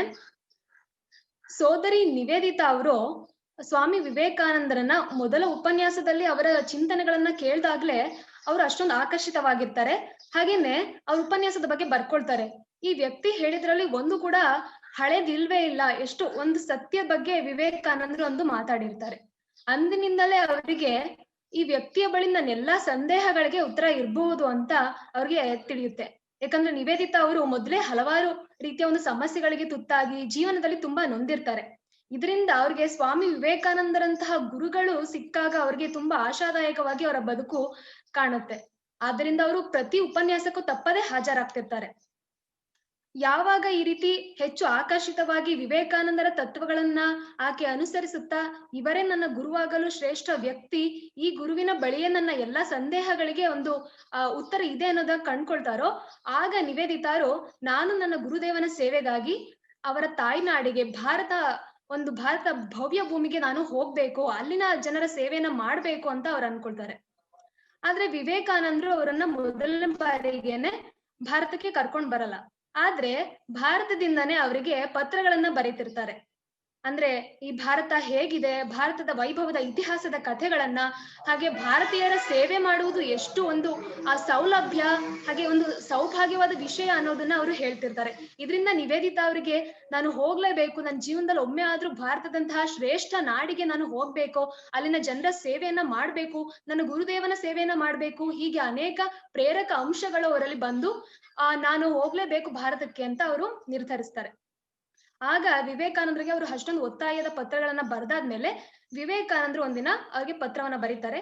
ಬಾ ಮಾರ್ಗೋಟ್, ಇದು ಒಬ್ಬ ಸಂತನು ನೀಡುತ್ತಿರುವ ಮಾತು. ಎಲ್ಲಿವರೆಗೆ ನನಗೆ ಈ ಭಾರತ ದೇಶದಲ್ಲಿ ಒಂದು ರೊಟ್ಟಿ ಸಿಗುತ್ತೋ ಅಲ್ಲಿಯವರೆಗೆ ನಿನಗೂ ಒಂದು ರೊಟ್ಟಿ ಸಿಗುವಂತೆ ನಾನು ನೋಡ್ಕೊಳ್ತೀನಿ. ಹೇಗೆ ಆನೆಯ ಬಾಯಿಂದ ಹೊರಬರುವಂತಹ ದಂತಗಳು ಮತ್ತೆ ಹಿಂದಿರುಗುವುದಿಲ್ಲವೋ ಹಾಗೆ ಒಬ್ಬ ಸಂತನು ನೀಡುವ ಮಾತು ಎಂದಿಗೂ ವ್ಯರ್ಥ ಆಗಲ್ಲ ಅನ್ನೋ ರೀತಿ ಒಬ್ಬ ಗುರುವಾಗಿ ಅಭಯವನ್ನ ನೀಡಿ ನಿವೇದಿತಾರಿಗೆ ಭಾರತಕ್ಕೆ ಬರುವಂತೆ ಹೇಳ್ತಾರೆ. ಬರೀ ಅಷ್ಟೇ ಅವ್ರು ಹೇಳಲ್ಲ, ಅದ್ರ ಜೊತೆಗೆ ನೀವಿಲ್ಲಿಗೆ ಬಂದ್ರೆ ಭಾರತದಲ್ಲಿ ನಿಮಗೆ ಸಿಗೋದು ನಿಂದನೆ ಹಾಗೂ ತಿರಸ್ಕಾರ ಮಾತ್ರನೇ. ಯಾಕಂದ್ರೆ ನೀವು ಬ್ರಿಟಿಷರು, ಬಿಳಿಯರು, ನಿಮ್ ಕಂಡ್ರೇನೆ ಇಲ್ಲಿ ಆಕ್ರೋಶ ಹಾಗೆ ತಿರಸ್ಕಾರದ ಭಾವನೆ ಇದೆ, ಸಹಜವಾಗಿ ಇದೆ. ಯಾಕಂದ್ರೆ ನಿಮ್ಮ ಬ್ರಿಟಿಷರು ಅಷ್ಟು ದೌರ್ಜನ್ಯವನ್ನ ಮಾಡಿದ್ದೀರಾ ನಮ್ ಜನರ ಮೇಲೆ ಅಂತ ಹೇಳ್ತಾರೆ ಸ್ವಾಮಿ ವಿವೇಕಾನಂದರು. ಈ ಕಂಡೀಷನ್ಗೆ ಒಪ್ಪಿಗೆ ಇದ್ರೆ ಭಾರತವನ್ನ ಬಯೋ ಹಾಗಿಲ್ಲ, ಯಾವುದೇ ಒಂದು ದೇಶಕ್ಕೆ ಕಂಪೇರ್ ಮಾಡಿ ಭಾರತವನ್ನ ನಿಂದಿಸೋ ಹಾಗಿಲ್ಲ, ಭಾರತೀಯ ಸೇವೆ ಒಂದೇ ನನ್ನ ಪರಮೋದ್ದೇಶ ಅನ್ನುವ ಹಾಗಿದ್ರೆ ಮಾತ್ರ ನೀನು ಭಾರತಕ್ಕೆ ಬರಬಹುದು ಅಂತ ಅವರು ವಿವೇಕಾನಂದರು ಮೊದಲೇ ಅವರಿಗೆ ಇಲ್ಲಿನ ಒಂದು ಪರಿಸ್ಥಿತಿಯನ್ನ ವಿವರಿಸಿರ್ತಾರೆ. ಇಷ್ಟೆಲ್ಲ ಒಂದು ಸಮಸ್ಯೆಗಳಿದೆ, ತಾನು ತಿರಸ್ಕಾರ ಭಾವನೆಗೆ ಒಳಗಾಗ್ಬೇಕಾಗುತ್ತೆ ಅನ್ನೋ ಎಲ್ಲ ಒಂದು ನಿರ್ದೇಶನಗಳಿದ್ರು ಕೂಡ ನಿವೇದಿತಾ ನಾನು ಭಾರತಕ್ಕೆ ಬರ್ಲೇಬೇಕು, ಗುರುದೇವನ ತಾಯ್ನಾಡಿನ ಸೇವೆಯನ್ನ ಮಾಡಲೇಬೇಕು ಅಂತ ನಿವೇದಿತಾರು ನಿಶ್ಚಯ ಮಾಡಿ ಒಬ್ಬಳು ಹೆಣ್ಣು ಮಗಳು ಐರಿಷ್ ನಾಡಿನಿಂದ ಭಾರತ ಭವ್ಯ ಭೂಮಿಗೆ ಬರ್ತಾರೆ. ನಮ್ಗೆಲ್ಲರಿಗೂ ಈಗ ನಾವು PUC ಅಥವಾ ಹೈಸ್ಕೂಲ್ ಮುಗಿದಾದ್ಮೇಲೆ ಉನ್ನತ ಶಿಕ್ಷಣಕ್ಕಾಗಿ ನಾವು ಒಳ್ಳೊಳ್ಳೆ ಪ್ರದೇಶಗಳಿಗೆ, ತುಂಬಾ ದೂರದ ಪ್ರದೇಶಗಳಿಗೆ ನಮ್ಮ ಒಂದು ಜನ್ಮಸ್ಥಳವನ್ನ ಬಿಟ್ಟು ಹೋಗ್ತೀವಿ. ಆಗ ನಮ್ಗೆ ಅದ್ರ ಬಗ್ಗೆ ತಿಳಿದಿರುತ್ತೆ, ಎಷ್ಟು ನಾವು ನಮ್ ತಂದೆ ತಾಯಿ ಮನೆ ಎಲ್ಲ ಬಿಟ್ಟು ಹೋಗ್ಬೇಕಾದ್ರೆ ಎಷ್ಟು ಸಂಕಟ ಆಗುತ್ತೆ ಅಂತ. ಅದು ನಾವು ಮತ್ತೆ ಹೋಗ್ತೀವಿ ಬರ್ತೀವಿ ಅನ್ನೋ ಎಲ್ಲ ಒಂದು ವಿಷಯ ತಿಳಿದಿದ್ರು ಕೂಡ ನಮ್ಗೆ ಅಷ್ಟೊಂದು ಸಂಕಟ ಆಗುತ್ತೆ, ತುಂಬಾ ಧೈರ್ಯ ಬೇಕಾಗುತ್ತೆ ಆ ಒಂದು ಸ್ಥಿತಿಗೆ. ಆದ್ರೆ ನಿವೇದಿತಾ ಅವರ ಒಂದು ಪರಿಸ್ಥಿತಿಯನ್ನ, ಅವರ ಒಂದು ಧೈರ್ಯವನ್ನ ನೀವು ಸ್ಮರಿಸ್ಕೊಳ್ಳಿ ಹೇಗಿರ್ಬೋದು ಅಂತ. ತನ್ನ ಮನೆ, ಸಂಸ್ಕೃತಿ, ಹಾಗೇನೆ ತಾಯ್ನಾಡು, ಹಾಗೆ ತಾನು ತುಂಬಾ ಇಷ್ಟಪಡ್ತಿದ್ದಂತಹ ಶಾಲೆ, ತಮ್ಮಂದಿರು, ತಂಗಿಯರು, ಹಾಗೆ ವಿದ್ಯಾರ್ಥಿಗಳೆಲ್ಲರ ಪ್ರೀತಿ ವಿದ್ಯಾರ್ಥಿಗಳೆಲ್ಲ ಬಿಟ್ಟು ಅವರು ಭಾರತಕ್ಕೆ ಬರ್ಬೇಕಾಗಿರುತ್ತೆ. ಸತ್ಯ ಸಾಕ್ಷಾತ್ಕಾರದ ಹಾದಿಯಲ್ಲಿದ್ದ ನಿವೇದಿತಾರಿಗೆ ತಾನು ಇದನ್ನೆಲ್ಲ ಬಿಟ್ಟು ತ್ಯಾಗ ಮಾಡಿ ಬರ್ತಿದ್ದೀನಿ ಅನ್ನೋದಕ್ಕಿಂತ ನಾನು ಭಾರತದಲ್ಲಿ ಒಂದು ಸತ್ಯ ಸಾಕ್ಷಾತ್ಕಾರಕ್ಕಾಗಿ ಬರ್ತಿದ್ದೀನಿ, ಒಂದು ಪುಣ್ಯ ಕಾರ್ಯವನ್ನ ಎಸಗಲು ನಾನು ಬರ್ತಿದ್ದೀನಿ, ನನ್ನ ಗುರುದೇವನ ಸೇವೆಗಾಗಿ ಬರ್ತೀನಿ ಅನ್ನುವಂತಹ ಒಂದು ಸಕಾರಾತ್ಮಕ ಭಾವನೆ ಇರುತ್ತೆ. ಎಲ್ಲಾ ಶ್ರೇಷ್ಠ ಮಹಾಪುರುಷರ ಒಂದು ಜೀವನದಲ್ಲಿ ಈ ಒಂದು ಸಕಾರಾತ್ಮಕವಾದ ಶ್ರೇಷ್ಠ ಭಾವನೆಯನ್ನ ಕಾಣಬಹುದು. ಹಾಗೆ ನಿವೇದಿತಾರು ಇಲ್ಲಿ ಬಂದ್ಮೇಲೆ ಅವರನ್ನು ಮೊದಲನೇ ಬಾರಿಗೆನೆ ಎಲ್ಲ ಅಕ್ಸೆಪ್ಟ್ ಮಾಡ್ಕೊಳಕ್ಕೆ ಸ್ಟಾರ್ಟ್ ಮಾಡಲ್ಲ, ತುಂಬಾ ಅವರು ತಿರಸ್ಕಾರವನ್ನ ಅನುಭವಿಸ್ತಾರೆ. ಆದ್ರೆ ನಿವೇದಿತಾ ಅವರು ಯಾವುದಕ್ಕೂ ಕುಗ್ಗಲ್ಲ, ಅವ್ರಿಗೆ ಮೊದಲೇ ಇದೆಲ್ಲ ತಿಳಿದಿರುತ್ತೆ. ಆದ್ರಿಂದ ನಿವೇದಿತಾ ಅವರು ಮತ್ತೆ ಮತ್ತೆ ಪ್ರಯತ್ನ ಪಡ್ತಾರೆ. ಕೊನೆಗೆ ಹೇಗಾಗುತ್ತೆ ಅಂದ್ರೆ ಸ್ವಾಮಿ ವಿವೇಕಾನಂದರ ಬೇರೆ ಶಿಷ್ಯರು ಯಾರು ಕೂಡ ಇಷ್ಟೊಂದು ಭಾರತ ಮಾತೆಯೊಂದಿಗೆ ಅಂದ್ರೆ ಆ ತಾಯ್ನಾಡಿನ ಸೇವೆಯೊಂದಿಗೆ ಇಷ್ಟು ಅವರು ತೊಡಗಿಕೊಳ್ಳಲಿಲ್ಲ ತಮ್ಮನ್ನ ತಾವು. ಆದ್ರೆ ನಿವೇದಿತಾರು ಒಬ್ಬ ವಿಶೇಷವಾದ ವ್ಯಕ್ತಿ, ಹಾಗೆ ಸಮರ್ಥ ಶಿಷ್ಯ ಆಗಿದ್ರು. ಅದರಿಂದ ನಿವೇದಿತಾರು ಭಾರತದಲ್ಲಿ ಅಕ್ಕ ಅನ್ನುವಂತಹ ಖ್ಯಾತಿಗೆ ಒಳಗಾಗ್ಬಿಡ್ತಾರೆ. ಯಾರು ಕೂಡ ಅವ್ರನ್ನ ಮೇಡಮ್ ಅಂತ ಕರೀತಿರಲ್ಲ, ಅಕ್ಕ, ಭಗಿನಿ, ಸೋದರಿ ನಿವೇದಿತಾ ಅಂತಲೇ ಅವರು ಪ್ರಖ್ಯಾತರಾಗ್ತಾರೆ. ಹಾಗೆ ನಿವೇದಿತಾರು ಯಾವಾಗ್ಲೂ ನನ್ನ ಜನ್ಮದಿನ ಅಕ್ಟೋಬರ್ 28 ಅಂತ ಅವರು ಹೇಳ್ಕೊಳ್ಳೋದೇ ಇಲ್ಲ, ಮಾರ್ಚ್ 25 ಅಂತಾನೆ ಅವರು ಹೇಳ್ಕೊಳ್ತಾ ಇದ್ರು. ಯಾಕಂದ್ರೆ ಅಂದೇ ಅವರಿಗೆ ಸೋದರಿ ನಿವೇದಿತಾ ಅಂತ ಹೊಸ ದೀಕ್ಷೆಯನ್ನ ನೀಡಿ, ಆ ಒಂದು ಹೊಸ ಹೆಸರನ್ನ ನೀಡಿ ವಿವೇಕಾನಂದರು ಅವರಿಗೆ ನೀಡ್ತಾರೆ. ನಮ್ಮ ಸನಾತನ ಪರಂಪರೆಯಲ್ಲಿ ಗುರುಗಳು ಶ್ರೇಷ್ಠ ಮಹತ್ವವನ್ನ ಪಡ್ಕೊಂಡಿದ್ದಾರೆ. ಒಂದೇ ಒಂದು ಅಕ್ಷರವನ್ನ ಕಲಿಸುವ ಗುರುವಿನಿಂದ ಹಿಡಿದು ಮಾನವ ಜೀವನದ ಶ್ರೇಷ್ಠ ಪರಮೋಚ್ಚ ಆದರ್ಶವಾದ ಭಗವತ್ ಸಾಕ್ಷಾತ್ಕಾರದ ಹಾದಿಯನ್ನ ಯಾರು ತೋರ್ತಾರೋ ಆ ಒಂದು ಗುರುವಿಗೆ ಅನೇಕವಾದ ಒಂದು ಮಹತ್ತರವಾದ ಸ್ಥಾನ ಇದೆ. ಹೇಗೆ ನರೇಂದ್ರನಾಥ ದತ್ತನು ಜಗದ್ವಿಖ್ಯಾತ ಶ್ರೀ ಗುರು ಸ್ವಾಮಿ ವಿವೇಕಾನಂದರಾಗಲು ರಾಮಕೃಷ್ಣ ಪರಮಹಂಸರು, ನೆಚ್ಚಿನ ಶ್ರೀ ಗುರು ರಾಮಕೃಷ್ಣ ಪರಮಹಂಸರು ಕಾರಣವಾದರೋ, ಹಾಗೆಯೇ ಮಾರ್ಗರೆಟ್ ಎಲಿಜಬೆತ್ ನೋಬಲ್ ಆಗಿದ್ದ ಸೋದರಿ ನಿವೇದಿತಾ ಆಗಿ ಅವರು ಭಾರತ ಮಾತೆಗೆ ನಿವೇದನೆ ಆಗುವಂತಹ ಶ್ರೇಷ್ಠ ಪುಷ್ಪವಾಗಲು ಕಾರಣ ಆಗಿದ್ದು ಸ್ವಾಮಿ ವಿವೇಕಾನಂದರಂತಹ ಶ್ರೇಷ್ಠ ಗುರುಗಳು. ಹೀಗೆ ಯಾರ ಮೇಲೆ ಗುರುವಿನ ಕೃಪೆ ಆಶೀರ್ವಾದಗಳಿರುತ್ತೋ ಅವರ ಜೀವನವೇ ಯಶಸ್ವಿ ಆಗುತ್ತೆ ಅನ್ನೋದಕ್ಕೆ ನಮ್ಗೆ ವಿವೇಕಾನಂದರು ಹಾಗೆ ರಾಮಕೃಷ್ಣ ಪರಮಹಂಸರೇ ನಮಗೆ ಸಾಕ್ಷಿಯಾಗಿದ್ದಾರೆ. ನಿವೇದಿತಾರನ್ನ ಇಲ್ಲಿಗೆ ಭಾರತಕ್ಕೆ ಕರೆಸಿಕೊಂಡ ಮುಖ್ಯ ಉದ್ದೇಶ ಅಂದ್ರೆ ಹೆಣ್ಣು ಮಕ್ಕಳಿಗೆ ಶಿಕ್ಷಣ ನೀಡೋದು. ಆಕೆ ಆಗ್ಲೇ ತನ್ನ ನಾಡಿನಲ್ಲಿ ಆ ಹೆಣ್ಣು ಮಕ್ಕಳಿಗಾಗಿ ಶಿಕ್ಷಣವನ್ನ ಪ್ರಾರಂಭಿಸಿ ತುಂಬಾ ಅನುಭವ ಇರುತ್ತೆ. ಇದರಿಂದ ಇಲ್ಲಿಗೆ ಭಾರತಕ್ಕೆ ಬಂದಾದ್ಮೇಲೆ ವಿವೇಕಾನಂದರು ಕೂಡ ಶಾಲೆಯ ಸ್ಥಾಪಿಸುವ ಬಗ್ಗೆ ಚಿಂತಿಸಿದಾಗ ಮೊದಲು ಶಾರದಾ ಮಾತೆಯವರ ಬಳಿ ನಿವೇದಿತಾರನ್ನ ಕರ್ಕೊಂಡು ಹೋಗ್ತಾರೆ. ಆಗ ಶಾರದಾ ಮಾತೆಯವರು ಒಪ್ಕೊಳ್ತಾರೋ ಇಲ್ವೋ, ಹೇಗಾಗ್ಬೋದು, ಈ ಭಾರತ ಒಪ್ಕೊಳುತ್ತೋ ಇಲ್ವೋ ನಿವೇದಿತಾರನ್ನ, ಈಕೆ ಬ್ರಿಟಿಷ್ ಮಹಿಳೆ ಅನ್ನುವಂತಹ ಒಂದು ವಿವೇಕಾನಂದರಿಗೆ ಸ್ವಲ್ಪ ಚಿಂತೆ ಆಗಿರುತ್ತೆ. ಆಗ ಶಾರದಾ ಮಾತೆಯವರ ಬಳಿ ನಿವೇದಿತಾರನ್ನ ಕರ್ಕೊಂಡು ಹೋದಾಗ ಆ ಶಾರದಾ ಮಾತೆಯವರು ಆಕೆ ಕೆನ್ನೆಯನ್ನ ಮುಟ್ಟಿ ಅಷ್ಟೊಂದು ಸಲಿಗೆಯಿಂದ ಮಾತಾಡಿಸಿ ತುಂಬಾ ಇಷ್ಟಪಡ್ತಾರೆ ನಿವೇದಿತಾರನ್ನ. ಆಗ ಎಲ್ಲರಿಗೂ ಅಲ್ಲಿ ಇದ್ದಂತಹ ಶಿಷ್ಯರಿಗೆಲ್ಲ ಆಶ್ಚರ್ಯ ಆಗುತ್ತೆ, ಇದೇನಿದು ಶಾರದಾ ಮಾತೆಯವರು ಒಬ್ಬ ಬ್ರಿಟಿಷ್ ಹೆಣ್ಣು ಮಗಳನ್ನ ಇಷ್ಟೊಂದು ಚೆನ್ನಾಗಿ ಮಾತಾಡಿಸ್ತಿದ್ದಾರೆ ಅಂತ. ಆಗ ಶಾರದಾ ಮಾತೆಯವರು ಹೇಳ್ತಾರೆ, ಇವರೆಲ್ಲ ಯಾರು ಅನ್ಕೊಂಡಿದ್ದಾರಾ, ನಮ್ಮ ನರೇಂದ್ರನ ಆಧ್ಯಾತ್ಮಿಕ ಪುತ್ರಿಯರಿವರು ಅಂತ ಹೇಳಿ ಅವ್ರಿಗೇನೆ ಬುದ್ಧಿ ಹೇಳ್ತಾರೆ. ಆಗ ಇದೆಲ್ಲದನ್ನ ನೋಡಿ ತುಂಬಾ ಖುಷಿ ಪಟ್ಟವ್ರಂದ್ರೆ ಸ್ವಾಮಿ ವಿವೇಕಾನಂದ್ರೆ. ಹೌದು, ವಿವೇಕಾನಂದರಿಗೆ ಇನ್ನು ಶಾರದಾ ಮಾತೆ ಜಗನ್ಮಾತೆ ಒಪ್ಕೊಂಡ್ಮೇಲೆ ಈ ಭಾರತ ಒಪ್ಕೊಳ್ಳುತ್ತೆ ಅನ್ನುವಂತಹ ಒಂದು ಆತ್ಮವಿಶ್ವಾಸ ಅವಾಗ ಅವರಲ್ಲಿ ಬರುತ್ತೆ. ಶಾರದಾ ಮಾತೆಯವರಿಂದಲೇ ಪ್ರಾರಂಭವಾದ ನಿವೇದಿತಾರ ಹೆಣ್ಣು ಮಕ್ಕಳ ಶಾಲೆ ಮೊದಲು ಹೆಚ್ಚು ಹೆಣ್ಮಕ್ಳನ್ನ ಯಾರು ಕೂಡ ಕಳಿಸೋಕೆ ಇಷ್ಟಪಡ್ತಿರಲ್ಲ. ಯಾಕಂದ್ರೆ ವ್ಯವಸ್ಥೆನೇ ಹಾಗಿತ್ತು. ಹೆಣ್ಣು ಮಕ್ಕಳು ಆಗ ಶಿಕ್ಷಣ ಪಡಿಬೇಕಂದ್ರೆ ಒಂದು ದೊಡ್ಡ ಸಾಹಸದ ಕಾರ್ಯನೇ ಆಗ್ಬೇಕಿತ್ತು. ಆಗ ಆಕೆ ಕಲ್ಕತ್ತಾದಲ್ಲಿ ತುಂಬಾ ಜನರನ್ನೆಲ್ಲ ಸೇರಿಸಿ ಆ ಹೆಣ್ಣು ಮಕ್ಕಳ ಶಿಕ್ಷಣದ ಪ್ರಾಮುಖ್ಯತೆ ಏನು, ಈಗಿನ ಕಾಲದಲ್ಲಿ ಸಬಲೀಕರಣ ಆಗ್ಬೇಕಾದ್ರೆ, ಮಹಿಳೆಯರ ಸಬಲೀಕರಣ ಆಗ್ಬೇಕಾದ್ರೆ ಶಿಕ್ಷಣ ಎಷ್ಟು ಮುಖ್ಯವಾಗಿದೆ, ಹೀಗೆಲ್ಲ ಎಷ್ಟೇ ಉಪನ್ಯಾಸ ನೀಡಿದ್ರು ಕೂಡ ಹೆಚ್ಚು ಜನ ನಿವೇದಿತರ ಶಾಲೆಗೆ ಕಳಿಸಲು ಒಪ್ಕೊಳ್ತಿರಲ್ಲ. ಹೀಗೆ ಒಂದು ಉಪನ್ಯಾಸ ನಡಿಬೇಕಾದ್ರೆ ಸ್ವಾಮಿ ವಿವೇಕಾನಂದರೆ ಆಕೆ ಉಪನ್ಯಾಸ ಆದ್ಮೇಲೆ ಯಾರು ಸೇರ್ಕೊಳ್ದೆ ಆಕೆ ಬೇಜಾರಾದಾಗ ಒಬ್ಬನ ಕೈ ಎತ್ತಿ ಈ ವ್ಯಕ್ತಿಯ ಹೆಸರನ್ನ ಬರ್ಕೊಳಮ್ಮ, ಈ ವ್ಯಕ್ತಿಯ ಮಗಳನ್ನ ಅವನು ಸೇರಿಸ್ತಾನೆ ಶಾಲೆಗೆ ಅಂತ ಹೇಳಿ ಆ ವ್ಯಕ್ತಿಗೆ ಕೇವಲ ಹೆಣ್ಣು ಮಕ್ಕಳನ್ನ ಹಡೆದರಷ್ಟೇ ಸಾಲದು, ಆಕೆಗೆ ಶಿಕ್ಷಣ ಕೊಡಿಸುವ ಮಹತ್ತರ ಜವಾಬ್ದಾರಿಯನ್ನ, ಕರ್ತವ್ಯವನ್ನ ನೀವು ನಿರ್ವಹಿಸ್ಬೇಕು ಅಂತ ಬುದ್ಧಿವಾದ ಹೇಳ್ತಾರೆ. ಹೀಗೆ ಸ್ವಾಮಿ ವಿವೇಕಾನಂದರು ತಮ್ಮ ಶಿಷ್ಯಳು ಮಾಡುವಂತಹ ಎಲ್ಲ ಒಂದು ಸಮರ್ಪಕವಾದ ಕಾರ್ಯಗಳಿಗೆ ಒಂದು ಬೆನ್ನೆಲುಬಾಗಿ ನಿಂತಿದ್ರು. ಸ್ವಾಮೀಜಿ ವಿದೇಶಕ್ಕೆ ಇನ್ನೊಮ್ಮೆ ಪ್ರಯಾಣಕ್ಕೆ ಹೋದಾಗ್ಲೂ ಕೂಡ ನಿವೇದಿತಾರಿಗೆ ಹಲವಾರು ಭಾರತದ ವೈಭವದ ಕಥೆಗಳನ್ನ ಹೇಳಿ ಭಾರತೀಯರ ಸೇವೆಯನ್ನ ಮಾಡ್ಬೇಕು, ಹೇಗೆ ನೀನು ಭಾರತದಲ್ಲಿ ಇನ್ನೂ ಸಮರ್ಪಕವಾಗಿ ಮಾಡ್ಬೋದು, ಈ ರೀತಿ ಹಲವಾರು ತಮ್ಮ ಅನುಷ್ಠಾನದ ಸಮಯದಲ್ಲೂ ಕೂಡ ತಮ್ಮ ಸನ್ಯಾಸ ಧರ್ಮದ ಅನುಷ್ಠಾನದ ಕಾರ್ಯಗಳನ್ನೇ ಮುಂದೂಡಿ ಆಕೆಗೆ ವಿವರಗಳನ್ನ ತಿಳಿಸ್ತಿರ್ತಾರೆ. ಆಗ ಅವರು ಹೇಳ್ತಿರ್ತಾರೆ ತಮ್ಮ ಬೇರೆ ಗುರುಭಾಯಿಗಳೊಂದಿಗೆ, ಈಕೆ ತುಂಬಾ ಬುದ್ಧಿಶಾಲಿ, ಹಾಗೇನೆ ಧೈರ್ಯವಂತೆ, ಈಕೆಯಿಂದ ಭಾರತಕ್ಕೆ ಹಲವಾರು ಸಮರ್ಪಕ ಕಾರ್ಯಗಳು ಆಗ್ಬೇಕಾಗಿದೆ, ಆದ್ರಿಂದ ನನ್ನ ಅನುಷ್ಠಾನ ತಡವಾದರೂ ಸರಿ ನಾನು ಮೊದಲು ಈಕೆಗೆ ಬೋಧನೆ ಮಾಡ್ಬೇಕು ಅನ್ನೋ ರೀತಿ ವಿವೇಕಾನಂದರು ನಿವೇದಿತಾರಿಗೆ ತುಂಬಾ ಹೆಚ್ಚು ಬೋಧನೆ ಮಾಡಿದ್ದು ಅವರ ಶಿಷ್ಯರಲ್ಲೇ ಅಂತಂದ್ರೆ ನಿವೇದಿತಾರೆ. ಹಾಗೆ ಇವರು ನಿವೇದಿತಾರನ್ನ ಕಲ್ಕತ್ತಾದಲ್ಲಿ ಇಂಟೆಲೆಕ್ಚುಯಲ್ ವರ್ಗದಲ್ಲಿ ಅವರನ್ನ ಗುರುತಿಸ್ಬೇಕು, ಪರಿಚಯ ಮಾಡ್ಬೇಕು ಅನ್ನೋ ಸಲುವಾಗಿ ಏನ್ ಮಾಡ್ತಾರಂದ್ರೆ ಹಲವಾರು ಒಂದು ಸಭೆಗಳನ್ನ ಏರ್ಪಡಿಸ್ತಿರ್ತಾರೆ. ಅದರಲ್ಲಿ ಸ್ವಾಮಿ ವಿವೇಕಾನಂದ ಅವರ ಇನ್ಫ್ಲುಯೆನ್ಸ್ ಹೇಗಿದೆ, ವೆಸ್ಟರ್ನ್ ಕಂಟ್ರೀಸ್ ಮೇಲೆ ಹೇಗಾಯ್ತು ಅವರ ಇನ್ಫ್ಲುಯೆನ್ಸ್ ಅನ್ನೋದ್ರ ಬಗ್ಗೆ ನಿವೇದಿತಾ ಅವರು ಮಾತಾಡ್ಬೇಕಿರುತ್ತೆ. ಆ ರೀತಿ ಅವರ ಮೊದಲನೇ ಉಪನ್ಯಾಸದಲ್ಲೇ ಎಲ್ಲರಿಗೂ ನಿವೇದಿತಾ ಅವರು ತುಂಬಾ ಇಷ್ಟ ಆಗ್ತಾರೆ, ತುಂಬಾ ಚೆನ್ನಾಗಿ ಮಾತಾಡ್ತಾರೆ. ಹಾಗೆ ಬೌದ್ಧಿಕ ವರ್ಗದಲ್ಲೂ ಕೂಡ ಈಕೆ ತುಂಬಾ ಬುದ್ಧಿಶಾಲಿ ಅನ್ನುವಂತಹ ಹೆಸರನ್ನ ಪಡ್ಕೊಳ್ತಾಳೆ. ಆದ್ರೆ ಇದಕ್ಕಿಂತ ಮುಖ್ಯವಾಗಿ ಅವರ ಉಪನ್ಯಾಸ ಆಗಿದ್ದಂದ್ರೆ ಕಾಳಿ ದ ಮದರ್ ಎನ್ನುವಂತಹ ಒಂದು ವಿಷಯದ ಮೇಲೆ ಅವರು ಉಪನ್ಯಾಸ ಮಾಡಿದ್ದು. ಆ ಉಪನ್ಯಾಸಕ್ಕಂತೂ ನಿವೇದಿತಾರು ಏನ್ ಅರ್ಥ ಮಾಡ್ಕೊಂಡಿರ್ತಾರೆ, ಈ ಬ್ರಿಟಿಷ್ ಮಹಿಳೆ ಇವರಿಗೆ ಕಾಳಿ ಅಂದ್ರೆ ನಿಜವಾಗ್ಲೂ ಆಗಲ್ಲ, ಇವರು ಮೂರ್ತಿ ಪೂಜೆನ ಖಂಡಿಸ್ತಾರೆ ಅನ್ನುವಂತಹ ಒಂದು ನಿಟ್ಟಿನಲ್ಲಿ ಬ್ರಹ್ಮ ಸಮಾಜದವರು ನೆರೆದಿರ್ತಾರೆ. ಆದ್ರೆ ನಿವೇದಿತಾರು ತಮಗೆ ಕಾಳಿಯ ಮಂದಿರಕ್ಕೆ ಪ್ರವೇಶವೇ ಇಲ್ಲದಂತಹ ಒಂದು ಸಂದರ್ಭದಲ್ಲೂ ಕೂಡ ಆಕೆ ವಿದೇಶಿಗಳು ಎಂಬ ಕಾರಣಕ್ಕಾಗಿ ನಾವು ಭಾರತೀಯರು ಆಕೆಯನ್ನ ಕಾಳಿ ಮಂದಿರಕ್ಕೆ ಬಿಟ್ಕೊಳ್ಳಿಲ್ಲ.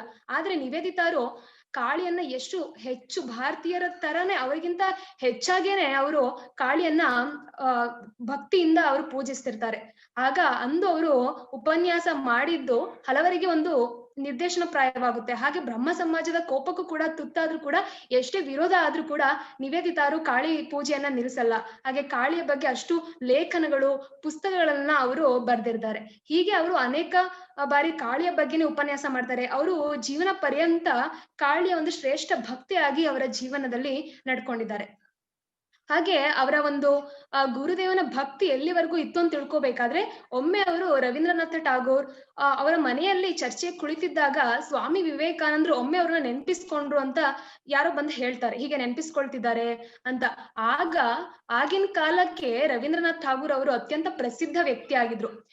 ಅದ್ರಿಂದ ಆದ್ರೂ ಕೂಡ ನಿವೇದಿತಾರು ಒಂದು ಮಾತಾಡದೆ ತುಂಡರಿಸಿ ಆ ಮಾತುಕತೆನ ಅಲ್ಲಿಗೆ ತುಂಡರಿಸಿ, ನನ್ನ ಗುರುದೇವನ ಕರೆ ಬಂದಿದೆ, ನಾನೀಗ ಹೋಗ್ಲೇಬೇಕಾಗಿದೆ ಅನ್ನುವಂತಹ ರೀತಿಯಲ್ಲಿ, ಗುರುದೇವನೇ ಆಕೆಗೆ ಸರ್ವಸ್ವ ಅನ್ನುವಂತಹ ರೀತಿಯಲ್ಲಿ, ಗುರು ಭಕ್ತಿಯ ಮುಂದೆ ಇನ್ಯಾವ ಭಕ್ತಿ ಇಲ್ಲ ಅನ್ನುವಂತಹ ರೀತಿಯಲ್ಲಿ ಅವರು ಹೋಗ್ತಾರೆ. ಇದೊಂದೇ ಅಲ್ಲ, ವಿವೇಕಾನಂದರಿಗೆ ಯಾರಾದ್ರೂ ಅವ್ರ ಬಗ್ಗೆ ಒಂದೇ ಒಂದು ನಿಂದನೆ ಮಾತಾಡಿದ್ರು ಕೂಡ ಆಕೆಗೆ ಸಹಿಸಲಾಗ್ತಿರ್ಲಿಲ್ಲ. ವಿವೇಕಾನಂದರ ಬಗ್ಗೆ ಆಗಿರಬಹುದು ಅಥವಾ ಭಾರತ ದೇಶದ ಬಗ್ಗೆ ಯಾವುದೇ ಒಂದು ಹಿಂದೂ ಧರ್ಮದ ಬಗ್ಗೆ ಈ ರೀತಿ ಮಾತನಾಡಿದ್ರೆ ಆಕೆ ಸಹಿಸಲಾಗ್ತಿಲ್ಲ. ಆ ಸ್ಥಳವನ್ನೇ ಬಿಟ್ಟು ತ್ಯಜಿಸಿ ಆಕೆ ಹೊರಟೋಗ್ತಿದ್ಲು. ಈ ರೀತಿಯ ಒಂದು ಶ್ರೇಷ್ಠ ಗುರುಭಕ್ತಿ ವಿಚಾರಧಾರೆಯನ್ನ ಹೊಂದಿದ್ದ ನಿವೇದಿತಾರು ತಮ್ಮ ಶಾಲೆಯಲ್ಲೂ ಕೂಡ ಒಂದೇ ಮಾತರಂ ಗೀತೆಯನ್ನ ಹಾಡಿಸ್ತಾ ಇದ್ರು. ಆಗ ಬ್ರಿಟಿಷ್ ಕಾಲಕ್ಕೆ ಒಂದೇ ಮಾತರಂ ಹಾಡೋದೇ ಒಂದು ಅಪರಾಧ ಅಂತ ಇದ್ರು ಕೂಡ ಒಂದೇ ಮಾತರಮ್ಮನ್ನ ಅವರ ಶಾಲೆಯಲ್ಲಿ ಕಂಪಲ್ಸರಿ ಆಗಿತ್ತು. ಹಾಗೆ ವೇದೋಪನಿಷತ್ತುಗಳು, ಹಾಗೆ ರಾಮಾಯಣ, ಮಹಾಭಾರತ, ಹಾಗೆ ನಿವೇದಿತಾರು ತುಂಬಾ ಅತ್ಯುತ್ತಮ ಚಿತ್ರಕಲೆಯನ್ನು ಕೂಡ ಬಿಡಿಸ್ತಾ ಇದ್ರು.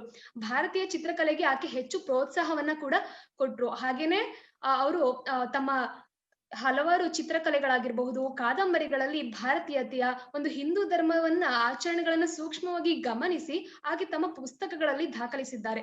ಅವರು ಎಷ್ಟೊಂದು ವಿದೇಶಿಗಳಾಗಿದ್ಲು ಕೂಡ ಇಲ್ಲಿಗೆ ಬಂದ ನಂತರ ಬಂಗಾಳಿಯನ್ನ ಕಲಿತ್ಕೊಂಡು ಮಕ್ಕಳಿಗೆ ಪಾಠವನ್ನ ಮಾಡ್ತಿದ್ರು. ಇದು ಒಂದು ಶ್ರೇಷ್ಠ ನಿದರ್ಶನ. ಹಾಗೆ ಆಕೆಯ ಒಂದು ಶಾಲೆಯಲ್ಲಿದ್ದಂತಹ ಪ್ರಫುಲ್ಲ ಮುಖಿ ಎಂಬ ಹುಡುಗಿಗೆ ಆಕೆ ಏಕಾದಶಿನ ಮಾಡಬಾರ್ದು, ನೀನ್ ಮಾಡಿದ್ರು ಪರವಾಗಿಲ್ಲ, ನಿನ್ ಮನೇಲಿ ಹೇಳ್ಬಾ, ನಾನ್ ನಿನ್ಗೆ ತಿಂಡಿ ಕೊಡ್ತೀನಿ ಅಂತ ಹೇಳಿ ಆ ರೀತಿ ಒಂದು ಚಿಕ್ಕ ಚಿಕ್ಕ ವಿಷಯಗಳಲ್ಲೂ ಕೂಡ ಅವ್ರು ಎಷ್ಟು ಒಂದು ಸಹಾನುಭೂತಿಯನ್ನ ಹೊಂದಿದ್ರು ಅನ್ನುವಂತಹ ಮಕ್ಕಳ ಬಗೆಗೆ ಎಷ್ಟು ಪ್ರೀತಿಯನ್ನ ಹೊಂದಿದ್ರು. ಅದರಲ್ಲೂ ಕೂಡ ವಿಧವೆ ಹೆಣ್ಣು ಮಕ್ಕಳನ್ನ ಅವರು ಶಿಕ್ಷಣ ಕೊಡಿಸ್ಲೇಬೇಕು ಅವ್ರಿಗೆ ಅನ್ನುವಂತಹ ಒಂದು ಅವರ ನಿಟ್ಟಿನ ಒಂದು ದೃಷ್ಟಿಕೋನ ನಿಜಕ್ಕೂ ಕೂಡ ಮೆಚ್ಚಬೇಕಾದ್ದೆ. ಇಂದಿಗೂ ಕೂಡ ನಿವೇದಿತಾರು ಅವರ ಒಂದು ಆಲೋಚನೆಗಳು ನಮ್ಗೆಲ್ಲರಿಗೂ ಕೂಡ ಪ್ರೇರಣೆ ಆಗಿದೆ. ಹಾಗೆ ಅವರು ವಿವೇಕಾನಂದರು ಒಮ್ಮೆ ಅವರಿಗೆ ಇನ್ನೂ ಒಂದು ನೀನು ಯಾವ ಒಂದು ಫಾದರ್ ಲ್ಯಾಂಡ್ಗೆ ಬಿಲಾಂಗ್ ಆಗಿದ್ಯಾ ಅಂತ ಕೇಳ್ತಾರೆ. ಅವರ ಒಂದು ಪ್ರಯಾಣದಲ್ಲಿ ವಿವೇಕಾನಂದ್ರೆ ಪ್ರಯಾಣವನ್ನ ಮಾಡ್ತಿರ್ತಾರೆ ಅವರ ಅನೇಕ ಶಿಷ್ಯರೊಂದಿಗೆ. ನಿವೇದಿತಾರು ಭಾರತವನ್ನ ಅರಿತುಕೊಳ್ಬೇಕು ಅನ್ನುವಂತ ನಿಟ್ಟಿನಲ್ಲಿ. ಆಗ ನಿವೇದಿತಾರು ಎಷ್ಟೇ ರೀತಿ ಭಾರತೀಯತೆನ ಹೊಂದಿದ್ರು ಕೂಡ ಸ್ವಲ್ಪ ಅವರಿಗೆ ಚಿಕ್ಕಂದಿನಲ್ಲಿ ಇದ್ದ ಒಂದು ಅಭಿಮಾನ ಇರುತ್ತೆ. ನಾನು ಬ್ರಿಟಿಷ್ ಲೇಡಿ ಸ್ವಾಮೀಜಿ ಅನ್ನುವಂತಹ ಒಂದು ಮಾತನ್ನ ಹೇಳ್ತಾರೆ. ಆಗ ಸ್ವಾಮೀಜಿ ಅವರಿಗೆ ನೇರವಾಗಿ, ನಿಮ್ಮಂತಹ ಯುರೋಪ್ನ ಕಂಟ್ರಿಗಳು ಆಗ ಹಲವಾರು ದೇಶಗಳ ಮೇಲೆ ದಬ್ಬಾಳಿಕೆ ಮಾಡಿ ಗುಲಾಮಗಿರಿಯನ್ನ ಮಾಡ್ಕೊಳ್ತಾ ಇದ್ರು ಹಲವಾರು ದೇಶಗಳ ಮೇಲೆ. ಇದರಿಂದ ನಿಮ್ಮಂತಹ ರಾಷ್ಟ್ರದ ದೇಶಭಕ್ತಿಯ ಒಂದು ಮಹಾಪಾಪ ಅನ್ನುವಂತಹ ರೀತಿಯಲ್ಲಿ ಮಾತಾಡಿ ಆಕೆ ಅಹಂಕಾರವನ್ನ ಕೂಡ ಇಳಿಸ್ತಿರ್ತಾರೆ. ಹಾಗೇನೆ ಸ್ವಾಮಿ ವಿವೇಕಾನಂದರು ಹೋದ ಕಡೆ ಎಲ್ಲ ಕೆಲವೊಮ್ಮೆ ಅಷ್ಟು ವರ್ಲ್ಡ್ ಫೇಮಸ್ ಸ್ವಾಮಿ ವಿವೇಕಾನಂದರಿಗೂ ಕೂಡ ಕೆಲವೊಂದು ರೆಸ್ಟೋರೆಂಟ್ಗಳಲ್ಲಿ, ಇಂಗ್ಲಿಷರ ರೆಸ್ಟೋರೆಂಟ್ಗಳಲ್ಲಿ ಪ್ರವೇಶ ಇರ್ತಿರ್ಲಿಲ್ಲ. ಹಾಗೆ ಅನೇಕ ಬಾರಿ ವಿವೇಕಾನಂದರಿಗೆ ರಾಜರುಗಳು, ಅದರಲ್ಲೂ ಕಾಶ್ಮೀರದ ರಾಜ ಧ್ಯಾನ ಕೇಂದ್ರವನ್ನ ಮಾಡ್ಬೇಕು ಅಂತ ಅಂದಾಗ ಆಕೆ ಅವರು ತಡೆ ಹಿಡಿತಾರೆ ಬ್ರಿಟಿಷರು. ಇದನ್ನೆಲ್ಲ ನೋಡಿ ಯಾವ ರಾಷ್ಟ್ರದ ಮೇಲೂ ಕೂಡ ಬ್ರಿಟಿಷರು ಇಷ್ಟು ದೌರ್ಜನ್ಯ ಮಾಡಿಲ್ಲ, ಯಾವ ರಾಷ್ಟ್ರದವ್ರಿಗೂ ಕೂಡ ಇಷ್ಟು ಅನ್ಯಾಯ ಆಗಿರ್ಲಕ್ಕಿಲ್ಲ ಎನ್ನುವಂತಹ ಒಂದು ನಿಟ್ಟಿನಲ್ಲಿ ಆಕೆ ಆಗ ಬ್ರಿಟಿಷರ ಎದುರು ವಿರೋಧವಾಗಿ ಸಿಡಿದೆದ್ದದ್ದು, ಭಾರತ ಮಾತೆಯನ್ನು ಆಕೆಯ ಹೃದಯದಲ್ಲಿ ಪ್ರತಿಷ್ಠಾಪನೆ ಮಾಡ್ಕೊಂಡಿದ್ದು, ಆಕೆ ತೀರಿಕೊಳ್ಳುವವರೆಗೂ, ಆಕೆ ಅಮರತ್ವವನ್ನು ಹೊಂದುವವರೆಗೂ ಕೂಡ ಆಕೆ ಭಾರತ ಮಾತೆಯನ್ನ ಅಷ್ಟು ತನ್ನ ಹೃದಯದಲ್ಲಿ ಇಟ್ಕೊಂಡು ಪೂಜಿಸ್ತಾರೆ. ಆಕೆ ಎಷ್ಟು ಭಾರತೀಯಳಾಗಿದ್ಲು ಅಂದ್ರೆ ಅಲ್ಲಿ ಅವ್ರು ಬೇರೆ ವಿದೇಶಕ್ಕೆ ಅವರ ತಾಯಿಯನ್ನ ಒಮ್ಮೆ ಹುಷಾರಿಲ್ಲದಾಗ ನೋಡೋದಿಕ್ಕೆ ಹೋಗಿದ್ರು ಕೂಡ, ಕೆಲವೊಮ್ಮೆ ಹಲವಾರು ಅಂತಾರಾಷ್ಟ್ರೀಯ ಕಾರ್ಯಕ್ರಮದಲ್ಲಿ ಹೋಗಿದ್ರು ಕೂಡ ಆಕೆ ಭಾರತವನ್ನ ತನ್ನ ದೇಶ ಅಂತ ಹೇಳ್ಕೊಳ್ತಿರ್ತಾರೆ. ಅಷ್ಟು ಅಭಿಮಾನವನ್ನ ಹೊಂದಿರ್ತಾರೆ. ಹಾಗೆ ಇಷ್ಟಲ್ಲದೆ ಅವರು ಅನೇಕ ಬ್ರಿಟಿಷರ ವಿರುದ್ಧ ಹೋರಾಟ ಮಾಡುವಂತಹ ಪತ್ರಿಕೆಗಳಿಗೆ ಲೇಖನಗಳನ್ನ ಬರಿತಾ ಇದ್ರು. ಹಾಗೆ ಕ್ರಾಂತಿಕಾರಿಗಳ ಒಂದು ಸಮಿತಿಗಳಲ್ಲಿ, ಅನುಶೀಲನ ಸಮಿತಿ, ಅರವಿಂದ ಘೋಷದ್ದು, ಹಾಗೆ ಬಾರೀಂದ್ರ ಘೋಷ ಪತ್ರಿಕೆಗಳು, ಈ ರೀತಿ ಅನೇಕ ಸಭೆಗಳಲ್ಲಿ ಆಕೆ ಸಮಿತಿಗಳಲ್ಲಿ ಆಕೆ ಮೆಂಬರ್ ಕೂಡ ಆಗಿ ಹಲವಾರು ಕರ್ತವ್ಯಗಳನ್ನ ನಿರ್ವಹಿಸಿದ್ದಾರೆ. ಈ ಸಮಾಜದಲ್ಲಿ ನಿವೇದಿತಾ ಅವರ ಬಗ್ಗೆ ಹೆಚ್ಚು ಪ್ರಚಲಿತಕ್ಕೆ ಬಾರದೇ ಇರೋ ವಿಷಯ ಅಂದ್ರೇನೆ ಇದು. ಆಕೆ ಹೆಚ್ಚು ಸ್ವಾತಂತ್ರ್ಯ ಹೋರಾಟದಲ್ಲಿ ಭಾಗವಹಿಸಿದ್ದು. ಹಾಗೇನೆ ಬರೀ ಇಷ್ಟೇ ಅಲ್ಲದೆ ನಿವೇದಿತಾರು ಕ್ಷಾಮ, ಈ ರೀತಿ ಪ್ಲೇಗ್ ರೋಗ ಹರಡಿದ್ದಾಗ, ಬರಗಾಲ, ಈ ರೀತಿ ಒಂದು ಸಂದರ್ಭಗಳಲ್ಲಿ, ಪ್ಯಾಂಡಮಿಕ್ ನಂತಹ ಸಂದರ್ಭಗಳಲ್ಲಿ ಎಷ್ಟು ಸೇವೆಯನ್ನ ಮಾಡಿದ್ದಾರೆ ಅಂದ್ರೆ ಅವರ ಸೇವಾದರ್ಶವೇ ಅವರ ಜೀವನದ ಅತ್ಯುನ್ನತ ಒಂದು ಸಂದೇಶ ಅಥವಾ ಒಂದು ಆದರ್ಶ ಅಂತ ನಾವು ಪರಿಗಣಿಸಬಹುದು. ಹೇಗೆ ವಿವೇಕಾನಂದರು ಭಾರತೀಯರಿಗೆ ತ್ಯಾಗ ಮತ್ತೆ ಸೇವೆ ಎಂಬ 2 ಆದರ್ಶಗಳು ನಮ್ಮ ದೇಶಕ್ಕೆ ಆಧಾರ ಸ್ತಂಭಗಳಿದ್ದಂತೆ ಅಂತ ಅವರು ಹೇಳಿದ್ರು, ಹಾಗೆ ನಿವೇದಿತಾರು ತಮ್ಮ ಜೀವನ ಪರ್ಯಂತ ನಮ್ಗೆ ವಿವೇಕಾನಂದರ ಬೋಧನೆಗಳನ್ನ, ಅವರ ಆದರ್ಶಗಳನ್ನ ಅಳವಡಿಸ್ಕೊಂಡ್ರೆ ನಾವ್ ಏನ್ ಆಗ್ತೀವಿ ಅನ್ನುವಂತ ತಿಳ್ಕೊಬೇಕಂದ್ರೆ ನಿವೇದಿತರ ಜೀವನವನ್ನ ಅಧ್ಯಯನ ಮಾಡ್ಬೇಕು. ಹೌದು, ನಿವೇದಿತಾರು ಹೇಗೆ ಒಂದು ವಿವೇಕಾನಂದರು ಹಾಕಿಕೊಟ್ಟ ಒಂದು ಫಾರ್ಮುಲಾವನ್ನ, ಒಂದು ಆದರ್ಶದ ನಡೆಯನ್ನ ಪಾಲಿಸಿ ಅವರು ನಿವೇದಿತಾರು ಕೂಡ ಒಂದು ಶ್ರೇಷ್ಠ ಶಿಷ್ಯ ಆದ್ರು, ಸಮರ್ಥ ಶಿಷ್ಯ ಆದ್ರು. ವಿವೇಕಾನಂದರ ಮರಣದ ನಂತರವು, ದೇಹತ್ಯಾಗದ ನಂತರವು ಅವರು ವಿವೇಕಾನಂದರ ಬಗ್ಗೆ ಹೆಚ್ಚು ಯುವಕರಲ್ಲಿ ಹೇಳುತ್ತಾ ಸ್ಫೂರ್ತಿಯನ್ನ ಮೂಡಿಸಿದ, ಸ್ವಾತಂತ್ರ್ಯ ಚಳುವಳಿಗೆ ಅವ್ರನ್ನ ಹುರಿದುಂಬಿಸ್ತಿದ್ದದ್ದು. ಇವಾಗ್ಲೂ ಕೂಡ ನಮ್ಗೆ ಹೆಚ್ಚು ವಿವೇಕಾನಂದರ ಬಗ್ಗೆ ಹೆಚ್ಚು ವಿಷಯಗಳು ತಿಳಿದಿದೆ, ಹೆಚ್ಚು ಪ್ರಸಾರ ಮಾಡಿದ್ದು ಅಂದ್ರೆ ನಿವೇದಿತಾರೆ. ಅವರ ದೇಹತ್ಯಾಗದ ನಂತರವೂ ನಮಗೆ ಅವರ ಬಗ್ಗೆ ಇನ್ನೂ ಅನೇಕ ವಿಷಯಗಳು ಗೊತ್ತಾಯ್ತು, ಇನ್ನೂ ಅನೇಕ ಗ್ರಂಥಗಳೆಲ್ಲ ರಚನೆ ಆಯ್ತು ಅಂದ್ರೆ ನಿವೇದಿತಾ ಅವ್ರದ್ದು ಪ್ರಮುಖ ಸ್ಥಾನ ಅದರಲ್ಲಿ ಇದ್ದೇ ಇದೆ. ಇದರಿಂದ ನಿವೇದಿತಾ ಅವ್ರಿಗೂ ಕೂಡ ನಾವು ಧನ್ಯವಾದ ಹೇಳಲೇಬೇಕು. ಹಾಗೆ ನಿವೇದಿತಾರು ನಾ ಕಂಡಂತೆ ನನ್ನ ಗುರುದೇವ, the master as I saw him ಅನ್ನುವಂತಹ ಒಂದು ತಮ್ಮ ಪುಸ್ತಕದಲ್ಲಿ ವಿವೇಕಾನಂದರ ತಮ್ಮ ಗುರುಗಳ ಬಗ್ಗೆ ಒಂದು ಹೇಗೆ ಅವರು ತಮ್ಮ ಗುರುಗಳನ್ನ ಕಂಡ್ರು ಅನ್ನುವಂತಹ ಒಂದು ಶ್ರೇಷ್ಠ ಒಂದು ಪುಸ್ತಕ. ಈ ರೀತಿ ನಿವೇದಿತಾರ್ ಬರ್ದಿರುವಂತಹ ಪುಸ್ತಕಗಳಾಗಿರ್ಬೋದು, ವಿವೇಕಾನಂದರ ಒಂದು ಪುಸ್ತಕಗಳನ್ನ ನಾವು ಓದ್ಬೇಕು ಹೆಚ್ಚಾಗಿ. ಈಗಿನ ಯುವ ಸಮಾಜ ಹೇಗಾಗಿದೆ ಅಂದ್ರೆ ನಾವು ಹೇಳ್ದಾಗೆ, ದಿನೇಶ್ ಕುಮಾರ್ ಅವ್ರು ಹೇಳ್ದಾಗೆ, ನಾವು ಸ್ವಾತಂತ್ರ್ಯ ಆದ್ಮೇಲೆ ನಮ್ಗೆ ಸ್ವಾತಂತ್ರ್ಯ ಆಗ ತನಕ ಏನಿತ್ತಂದ್ರೆ ನಮ್ ಸಂಸ್ಕೃತಿನ ನಮ್ಗೆ ಆಚರಣೆ ಮಾಡಕ್ ಬಿಡ್ತಿಲ್ಲ, ನಮ್ನ ದೇಶ ತರ ನಡೆಯೋಕೆ ಬಿಡ್ತಿಲ್ಲ ಧರ್ಮದಲ್ಲಿ ಅನ್ನುವಂತಹ ಒಂದು ಕಳವಳಿ ಇತ್ತು, ಸಂಕಟ ಇತ್ತು. ಆದ್ರೆ ಸ್ವಾತಂತ್ರ್ಯ ಆದ್ಮೇಲೆ ಅದನ್ನ ನಾವು ಪಾಲಿಸ್ಬೇಕಿತ್ತು. ಆದ್ರೆ ಈಗೇನಾಗ್ತಿದೆ, ಪರಕೀಯ ಸಂಸ್ಕೃತಿಯನ್ನು ಪೋಷಿಸ್ತಿರುವಂತಹ ಒಂದು ಸಿನಿಮಾ ಜಗತ್ತಿಗೆ ಈಗಿನ ಯುವಕರು ಯುವತಿಯರು ಹೆಚ್ಚು ಆಕರ್ಷಿತವಾಗಿದ್ದಾರೆ. ಹಾಗೆ ಒಂದು ಸಮಾಜದ ಕೆಲಸ, ಧರ್ಮದ್ದು ಬಗೆಗೆ ಅಂದ್ರೆ ಏನೋ ಅಂತಹ ಬೇರೆ ವಿಯರ್ಡ್ ಆಗಿ ನೋಡುವಂತಹ, ವಿಚಿತ್ರವಾಗಿ ನೋಡುವಂತಹ ಒಂದು ದೃಷ್ಟಿಕೋನವನ್ನ ಮಾಡ್ಕೊಂಡಿದ್ದಾರೆ. ಇದರಿಂದ ಒಂದು ಶ್ರೇಷ್ಠ ಸಮಾಜವನ್ನ ನಾವು ಕಟ್ಟೋಕ್ ಆಗುತ್ತಾ? ಹೇಗೆ ಅವರು ಹೇಳಿದ್ರು ಹಾಗೆ ಆತ್ಮಹತ್ಯೆಗಳ ಸಂಖ್ಯೆಗಳು ಹೆಚ್ಚಾಗ್ತಿದೆ ಅಂತ. ಈ ಆತ್ಮಹತ್ಯೆ ಸಂಖ್ಯೆಗಳು ಯಾಕೆ ಹೆಚ್ಚಾಗ್ತಿದೆ? ಒಂದು ಶ್ರೇಷ್ಠ ಶಿಕ್ಷಣ ಇಲ್ಲ ಈಗ ರೂಪಿತ ಆಗ್ಬೇಕಾಗಿದೆ. ಈಗ ನಾವು ಬ್ರಿಟಿಷರು ಯಾವ್ದು ಬಿಟ್ಟು ಹೋಗಿದ್ರೋ ಅವರನ್ನ ಗುಲಾಮರನ್ನಾಗಿ ಮಾಡಿಕೊಳ್ಳಲು ದಾಸಿ ಪದ್ಧತಿಯನ್ನ ಸೃಷ್ಟಿಸಲು ಅದೇ ಶಿಕ್ಷಣ ಪದ್ಧತಿಯನ್ನ ನಾವು ಇದುವರೆಗೂ ಕೂಡ ಮುಂದುವರಿಸ್ಕೊಂಡು ಹೋಗ್ತಿದ್ರೆ ಹೇಗೆ ನಾವು ಭಾರತದಲ್ಲಿ ಸಮರ್ಪಕವಾದ ಈಗ ಆತ್ಮನಿರ್ಭರ ಭಾರತವನ್ನ ಸ್ಥಾಪಿಸಲು ಸಾಧ್ಯ? ಹೀಗೆ ಈಗ ಸ್ವಲ್ಪ ಶಿಕ್ಷಣದಲ್ಲಿ ಹೊಸ ಶಿಕ್ಷಣ ನೀತಿಗಳನ್ನು ಸುಧಾರಿಸಿರುವುದನ್ನ ನಾವು ಮುಂದೆ ಅದರ ಪರಿಣಾಮವನ್ನ ನೋಡ್ಬೇಕು. ಇದು ಸ್ವಲ್ಪ ನಮ್ಗೆ ಆಶಾದಾಯಕವಾಗಿ ಕಾಣ್ತಿದೆ. ಆದ್ರೂ ಕೂಡ ಇದರ ಜೊತೆಗೆ ನಾವು ಭಾರತೀಯರು ಹೆಚ್ಚು ಈ ರೀತಿ ಸಾಮಾಜಿಕ ಒಂದು ದಿಶಾ ಭಾರತ ಆಗಿರ್ಬೋದು, ಸಮರ್ಥ ಭಾರತ, ಅನೇಕ ಈ ರೀತಿ ಸಂಘಟನೆಗಳಲ್ಲಿ ನಮ್ಮನ್ನ ನಾವು ವಿದ್ಯಾರ್ಥಿಗಳು ತೊಡಗಿಸಿಕೊಂಡು ದೇಶ ಸೇವೆಯನ್ನ ಮಾಡ್ಬೇಕು. ನಾವು ಬರೀ ಓದ್ಕೊಳ್ಳೋದು ಅದರಲ್ಲಿ ನಮ್ಗೆ ಹೊರಗಡೆ ಪ್ರಪಂಚದ ತಿಳುವಳಿಕೆ ಆಗುತ್ತೆ. ಆದ್ರೆ ನಮ್ಮ ವ್ಯಕ್ತಿತ್ವವನ್ನ ರೂಪಿಸ್ಕೊಳ್ಬೇಕು, ನಾವು ಸಮಾಜಕ್ಕೆ ದೇಶಕ್ಕೆ ಏನಾದ್ರೂ ಕೊಡುಗೆಯನ್ನ ಕೊಡ್ಬೇಕು ಅಂದ್ರೆ ಈ ರೀತಿ ಸಂಘಟನೆಗಳಲ್ಲಿ ನಮ್ಮ ಒಂದು ಪ್ರೊಫೆಷನಲ್ ಲೈಫ್ ನ ಜೊತೆಗೆ ನಾವು ಇಲ್ಲಿಗೂ ಕೂಡ ಹೊಂದಾಣಿಕೆ ಮಾಡ್ಕೊಂಡು ನಾವು ಸೇರ್ಕೊಳ್ಬೇಕು. ಇದು ಕೂಡ ತುಂಬಾ ಅಗತ್ಯವಾಗಿದೆ. ಆಗ ನಾವು ಎಂಥ ಒಂದು ಸ್ಥಿತಿ ಬಂದ್ರು ನಮ್ಮ ಜೀವನದಲ್ಲಿ ಎಷ್ಟೇ ನಮ್ಗೆ ಕಾಠಿಣ್ಯಗಳಿದ್ರು ಕೂಡ ಅದನ್ನ ನಾವು ಪುಡಿ ಮಾಡಿ ನಾವು ಮುಂದಕ್ಕೆ ಹೋಗ್ತೀವಿ. ಇದನ್ನ ವಿವೇಕಾನಂದ್ರ ಹೇಳ್ತಾರೆ, ನೀವು ನಿಸ್ವಾರ್ಥತೆ, ಪರಿಶುದ್ಧತೆ, ಹಾಗೆಯೇ ಒಂದು ಶಕ್ತಿ, ಧೈರ್ಯಗಳನ್ನ ನಿಮ್ಮ ಜೀವನದ ಮೂಲ ಮಂತ್ರ ಆಗಿಸ್ಕೊಂಡ್ರೆ ಇಡೀ ಪ್ರಪಂಚವೇ ಎದುರಾದ್ರೂ ಕೂಡ ನೀವು ಸೋಲಲ್ಲ, ನೀವು ಹೋರಾಟ ಮಾಡೇ ಮಾಡ್ತೀರಾ, ಅಷ್ಟು ಶಕ್ತಿ ನಿಮ್ಮಲ್ಲಿ ಬರುತ್ತೆ ಅನ್ನುವಂತಹ ಶ್ರೇಷ್ಠ ಆತ್ಮವಿಶ್ವಾಸದ ನುಡಿಗಳನ್ನ ವಿವೇಕಾನಂದ್ರ ಹೇಳಿದ್ದಾರೆ.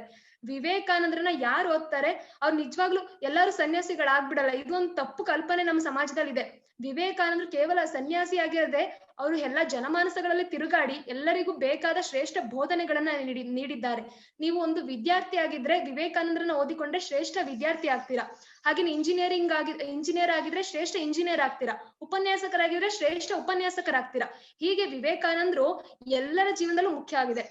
ಹಾಗೇನೆ ವೇದ, ಉಪನಿಷತ್ತು, ರಾಮಾಯಣ, ಮಹಾಭಾರತ ಅಂತಹ ಸಾಮಾಜಿಕವಾದ ಒಂದು ನಮ್ಗೆ ಮುನ್ನುಡಿ. ಯಾಕಂದ್ರೆ ಅದನ್ನ ಓದ್ಕೊಂಡ್ರೆ ನಾವು ಫಿಲಾಸಫಿ, ಅದಕ್ಕಿಂತ ಒಳ್ಳೆ ಫಿಲಾಸಫಿ ಯಾವ್ದಿದೆ ಅದನ್ನ ನಾವು ಅನುಸರಿಸಿದ್ರೆ ನಮ್ ಜೀವನದಲ್ಲಿ ಶ್ರೇಷ್ಠವಾಗಿ ಬದುಕ್ತೀವಿ. ಅದು ಕೇವಲ ಅಲೌಕಿಕತೆಗೆ ಅನ್ನುವಂತಹ ಒಂದು ದೃಷ್ಟಿಕೋನ ಏನಿದೆ ಸಮಾಜದಲ್ಲಿ, ಅದನ್ನ ನಾವಿಂದು ದೂರ ಮಾಡ್ಬೇಕು. ಅದಕ್ಕೆ ಯುವತಿಯರೇ ಮುಂದೆ ಬಂದು ಅದನ್ನ ಸಾಗಿಸ್ಬೇಕು. ಇನ್ನು ಯುವ ಜನಾಂಗ ಏನಾದ್ರೂ ಈ ರೀತಿ ಸಮಾಜದ ಕೆಲಸಗಳು, ದೇಶದ ಕೆಲಸಗಳನ್ನ ವಿಚಿತ್ರವಾಗಿ ನೋಡುವಂತದ್ದೇ ಒಂದು ಸ್ಥಿತಿ ನಿರ್ಮಾಣ ಆದ್ರೆ ನಾವು ಹೇಗೆ ದೇಶವನ್ನ ಕಟ್ಟೋಕೆ ಸಾಧ್ಯ?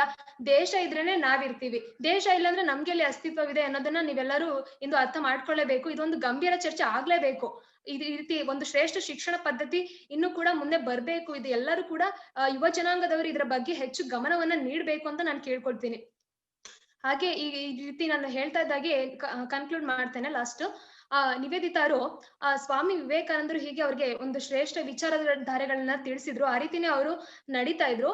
ಹಾಗೆ 1902 ಹೊತ್ತಿಗೆ ವಿವೇಕಾನಂದರ ದೇಹತ್ಯಾಗ ಆದ್ಮೇಲೆ ನಿವೇದಿತಾರಿಗೆ ಹೇಗಾಗಿರ್ಬೋದು ಅನ್ನೋದನ್ನ ನಾವು ಯೋಚನೆ ಮಾಡ್ಬೇಕು.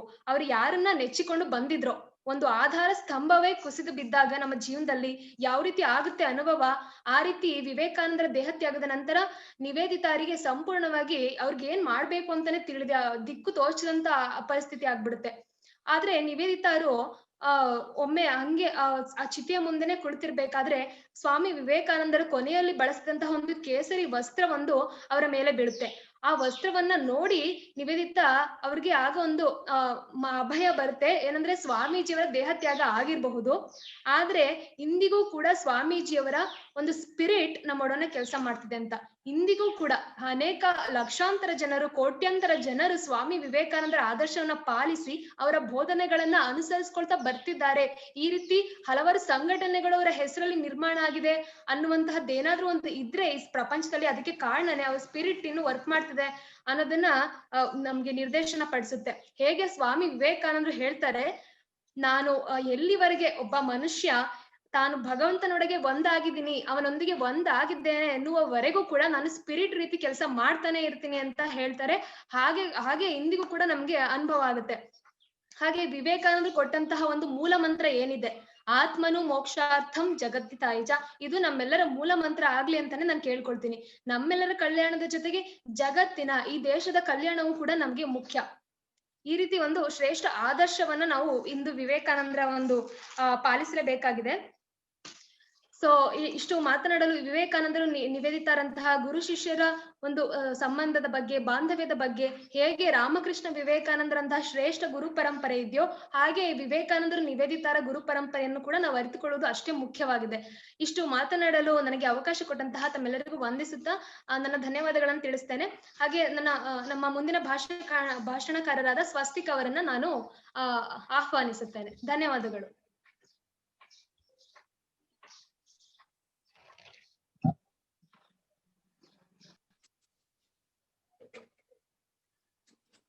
ನಾಭಿಷೇಕೋನ ಸಂಸ್ಕಾರ ಕ್ರಿಯತೆ ಸಿಂಹ ಮೃಗೆ ವಿಕ್ರಮಾರ್ಜುನ ವಿತ್ತಸ್ಯ ಸ್ವಯಂ ಏವ ಮೃಗೇಂದ್ರತ. ನನ್ನೆಲ್ಲ ಆತ್ಮೀಯ ಸ್ನೇಹಿತರಿಗೆ ಬಂಧಿಸುತ್ತಾ, ವಿವೇಕಾನಂದರು ಕೊಟ್ಟಿರುವಂತಹ ಚಿಂತನೆಗಳು, ಅವರು ಮಾಡಿರುವಂತಹ ಭಾಷಣಗಳು, ಅವರ ಕೆಲವೊಂದಿಷ್ಟು ಲೇಖನಗಳು, ಬರಹಗಳನ್ನ ಓದ್ತಾ ಇದ್ರೆ ನಮಗೆಲ್ಲರಿಗೂ ಕೂಡ ಅವರ ದೂರದೃಷ್ಟಿಯ ಪರಿಚಯವಾಗತ್ತೆ. ಮತ್ತು ಅವರು ಜೀವಿಸಿದಂತಹ ರೀತಿ ತನ್ನ ಕೊನೆಯ ಗಳಿಗೆಯವರೆಗೂ ಕೂಡ ಸ್ವಾಮಿ ವಿವೇಕಾನಂದರು ಬೆಳಗ್ಗೆ ಬೇಗನೆ ಎದ್ದು ವ್ಯಾಯಾಮ ಮಾಡುತ್ತಿದ್ದಂಥದ್ದು ಮತ್ತು ಯೋಗ ಮಾಡ್ತಾ ಇದ್ದಿದ್ದು, ಎಲ್ಲ ವಿಚಾರಗಳನ್ನ ನಾವೆಲ್ಲರೂ ಕೂಡ ಗಮನಿಸ್ಕೊಳ್ತಾ ಹೋದ್ರೆ ಸ್ವಾಮಿ ವಿವೇಕಾನಂದರಿಗಿದ್ದಂತಹ ದೂರದೃಷ್ಟಿಯ ಚಿಂತನೆ ಮತ್ತು ದೂರದೃಷ್ಟಿ ಅಂತ ಹೇಳಿದ್ರೆ ನಮ್ಗೆ ತುಂಬಾ ಜನರಿಗೆ ಏನ್ ಅನ್ಕೊಳ್ತೀವಿ ಅಂತ ಹೇಳಿದ್ರೆ ಭವಿಷ್ಯವನ್ನ ಮಾತ್ರ ಚಿಂತನೆ ಮಾಡೋದು ಅಂತ ಹೇಳಿ. ಆದ್ರೆ ಭವಿಷ್ಯ ಮತ್ತು ಭೂತವನ್ನ ನೋಡುವಂತ, ವರ್ತಮಾನದಲ್ಲಿದ್ದುಕೊಂಡು ಭೂತವನ್ನ ನೋಡುವಂತ ಪ್ರಯತ್ನವನ್ನ ಮಾಡೋದು ಕೂಡ ಒಂದು ರೀತಿಯಲ್ಲಿ ದೂರದೃಷ್ಟಿಯ ಕಲ್ಪನೆ. ಆ ದೂರದೃಷ್ಟಿಯ ಕಲ್ಪನೆಯಲ್ಲಿದ್ದವರು ಸ್ವಾಮಿ ವಿವೇಕಾನಂದರು. ರಾಮಕೃಷ್ಣರು ಸ್ವಾಮಿ ವಿವೇಕಾನಂದರ ಕುರಿತಾಗಿ ಹೇಳಬೇಕಾದ್ರೆ ಒಂದು ಕಥೆಯನ್ನ ಹೇಳ್ತಾರೆ. ಏನು ಅಂತ ಹೇಳಿದ್ರೆ, 3 ಜನ ಸಂತೋಷವನ್ನ ಹುಡುಕೊಂಡು ಹೋಗ್ತಾ ಇದ್ರು. ಸಂತೋಷವನ್ನ ಎಲ್ಲಿದೆ ಅಂತ ಹೇಳಿ ಹೋಗ್ತಾ ಹೋದ ಹಾಗೆ ಅವರನ್ನು ಒಂದಷ್ಟು ಜನ ಹಿಂಬಾಲಿಸೋದಕ್ಕೆ ಶುರು ಮಾಡಿದ್ರು. ಹಾಗೆ ಹೋದವರಿಗೆ ಒಂದು ಗೋಡೆ ಸಿಗತ್ತಂತೆ. ಫೈನಲ್ ಆಗಿ ಆ ಗೋಡೆಯನ್ನ ನೋಡಿದವರು ಒಬ್ಬ ಗೋಡೆಯನ್ನು ಹತ್ತುತ್ತಾನೆ, ಹತ್ತಿ ಆಗ ಬದಿಯನ್ನ ನೋಡಿದವನಿಗೆ ಅವನಿಗೆ ಅನ್ಸುತ್ತೆ ಆ ಕಡೆ ಏನೋ ಒಂದು ಖುಷಿ ಸಿಗತ್ತೆ. ಅಲ್ಲಿರುವಂತಹ ಖುಷಿಯ ಅನುಭವವನ್ನು ತೆಗೆದುಕೊಂಡವನು ಒಂದೇ ಕ್ಷಣಕ್ಕೆ ಆ ಬದಿಗೆ ಹಾರಿ ಬಿಡ್ತಾನಂತೆ. ಎರಡನೆಯವನು ಅಲ್ಲಿ ನೆರೆದಿದ್ದವ್ರಿಗೆ ಜನರಿಗೆಲ್ಲರಿಗೂ ಒಂದ್ಸಲ ನಿರಾಶೆ ಆಯ್ತು. ಎರಡನೇವನು ಹತ್ತಾನೆ, ಹತ್ತಿ ಅವನಿಗೂ ಕೂಡ ಅದನ್ನ ಆ ಕಡೆ ಇರುವಂತದನ್ನ ನೋಡಿದಾಗ ಸಂತೋಷವಾಗತ್ತೆ. ಆದ್ರೆ ಎರಡನೇವನು ಹಾರು ಬಿಡ್ತಾನೆ. ಈಗ ಜನರೆಲ್ರಿಗೂ ಮೂರನೇವನ ಮೇಲೆ ತುಂಬಾ ನಂಬಿಕೆ ಇರ್ತದೆ. ಮೂರನೇವನು ನಮಗೇನಾದ್ರೂ ಹೇಳ್ಬೋದು ಆ ಕಡೆ ಸೈಡ್ ಅಲ್ಲಿ ಏನಿದೆ ಅಂತ ಹೇಳಿ. ಮೂರನೇವನು ಹತ್ತಾನೆ, ಹತ್ತಿ ಆ ಕಡೆ ನೋಡ್ತಾನೆ, ನೋಡಿ ಅವನಿಗೂ ಸಂತೋಷ ಸಿಗತ್ತೆ.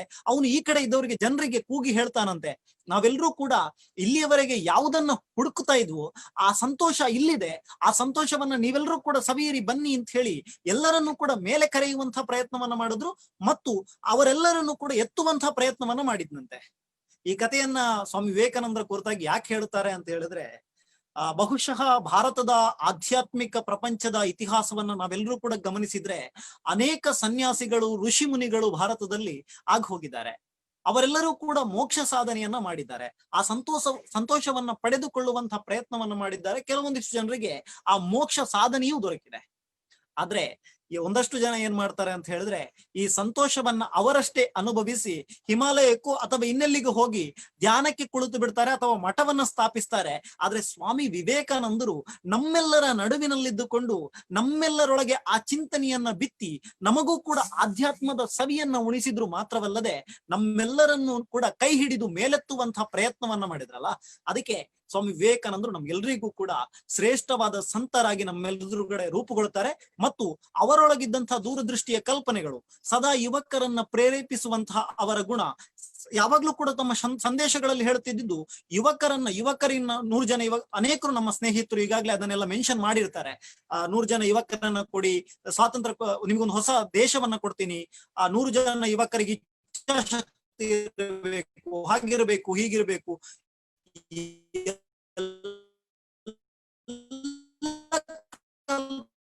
ಕಲ್ಪನೆಗಳ ಹಿಂದಿದ್ದು ಒಂದು ದೂರದೃಷ್ಟಿಯ ಕಲ್ಪನೆ. ಅದನ್ನ ಅಪ್ಲೈ ಮಾಡಿ ನಮ್ಮ ಕಾಲಘಟ್ಟದಲ್ಲಿ ಮಾತ್ರ ನಮ್ಮ ದೇಶ ಉದ್ಧಾರ ಆಗಬೇಕು ಅಥವಾ ಇನ್ನೊಂದು ಯಾವುದೋ ಒಂದು 10,000 ವರ್ಷಗಳ ನಂತರ ಅದು ಉದ್ಧಾರ ಆಗದಿದ್ರು ಪರವಾಗಿಲ್ಲ ಅಂತ ಅಂದುಕೊಳ್ಳುವವರ ನಡುವೆ ಯಾವಾಗ್ಲೂ ಇವತ್ತು ನಾವು ಯೋಚಿಸಿದಂತ ವಿಚಾರ ಸಾವಿರಾರು ವರ್ಷಗಳ ನಂತರವೂ ಕೂಡ ಅನ್ವಯಿಸುತ್ತಲ್ಲ. ಈ ಅನ್ವಯಿಸುವಂತಹ ಪರಿವೆಯನ್ನ ಕೊಟ್ಟಿದ್ದು ಸ್ವಾಮಿ ವಿವೇಕಾನಂದರು. ಸ್ವಾಮಿ ವಿವೇಕಾನಂದರ ಕುರಿತಾಗಿ ಇನ್ನೊಂದು ಕತೆ ಒಂದು ಘಟನೆಯನ್ನ ಹೇಳ್ಬೇಕು ಅಂತ ಹೇಳಿದ್ರೆ, ನಮ್ಗೆಲ್ರಿಗೂ ಗೊತ್ತಿರುವಂತಹ ಘಟನೆ.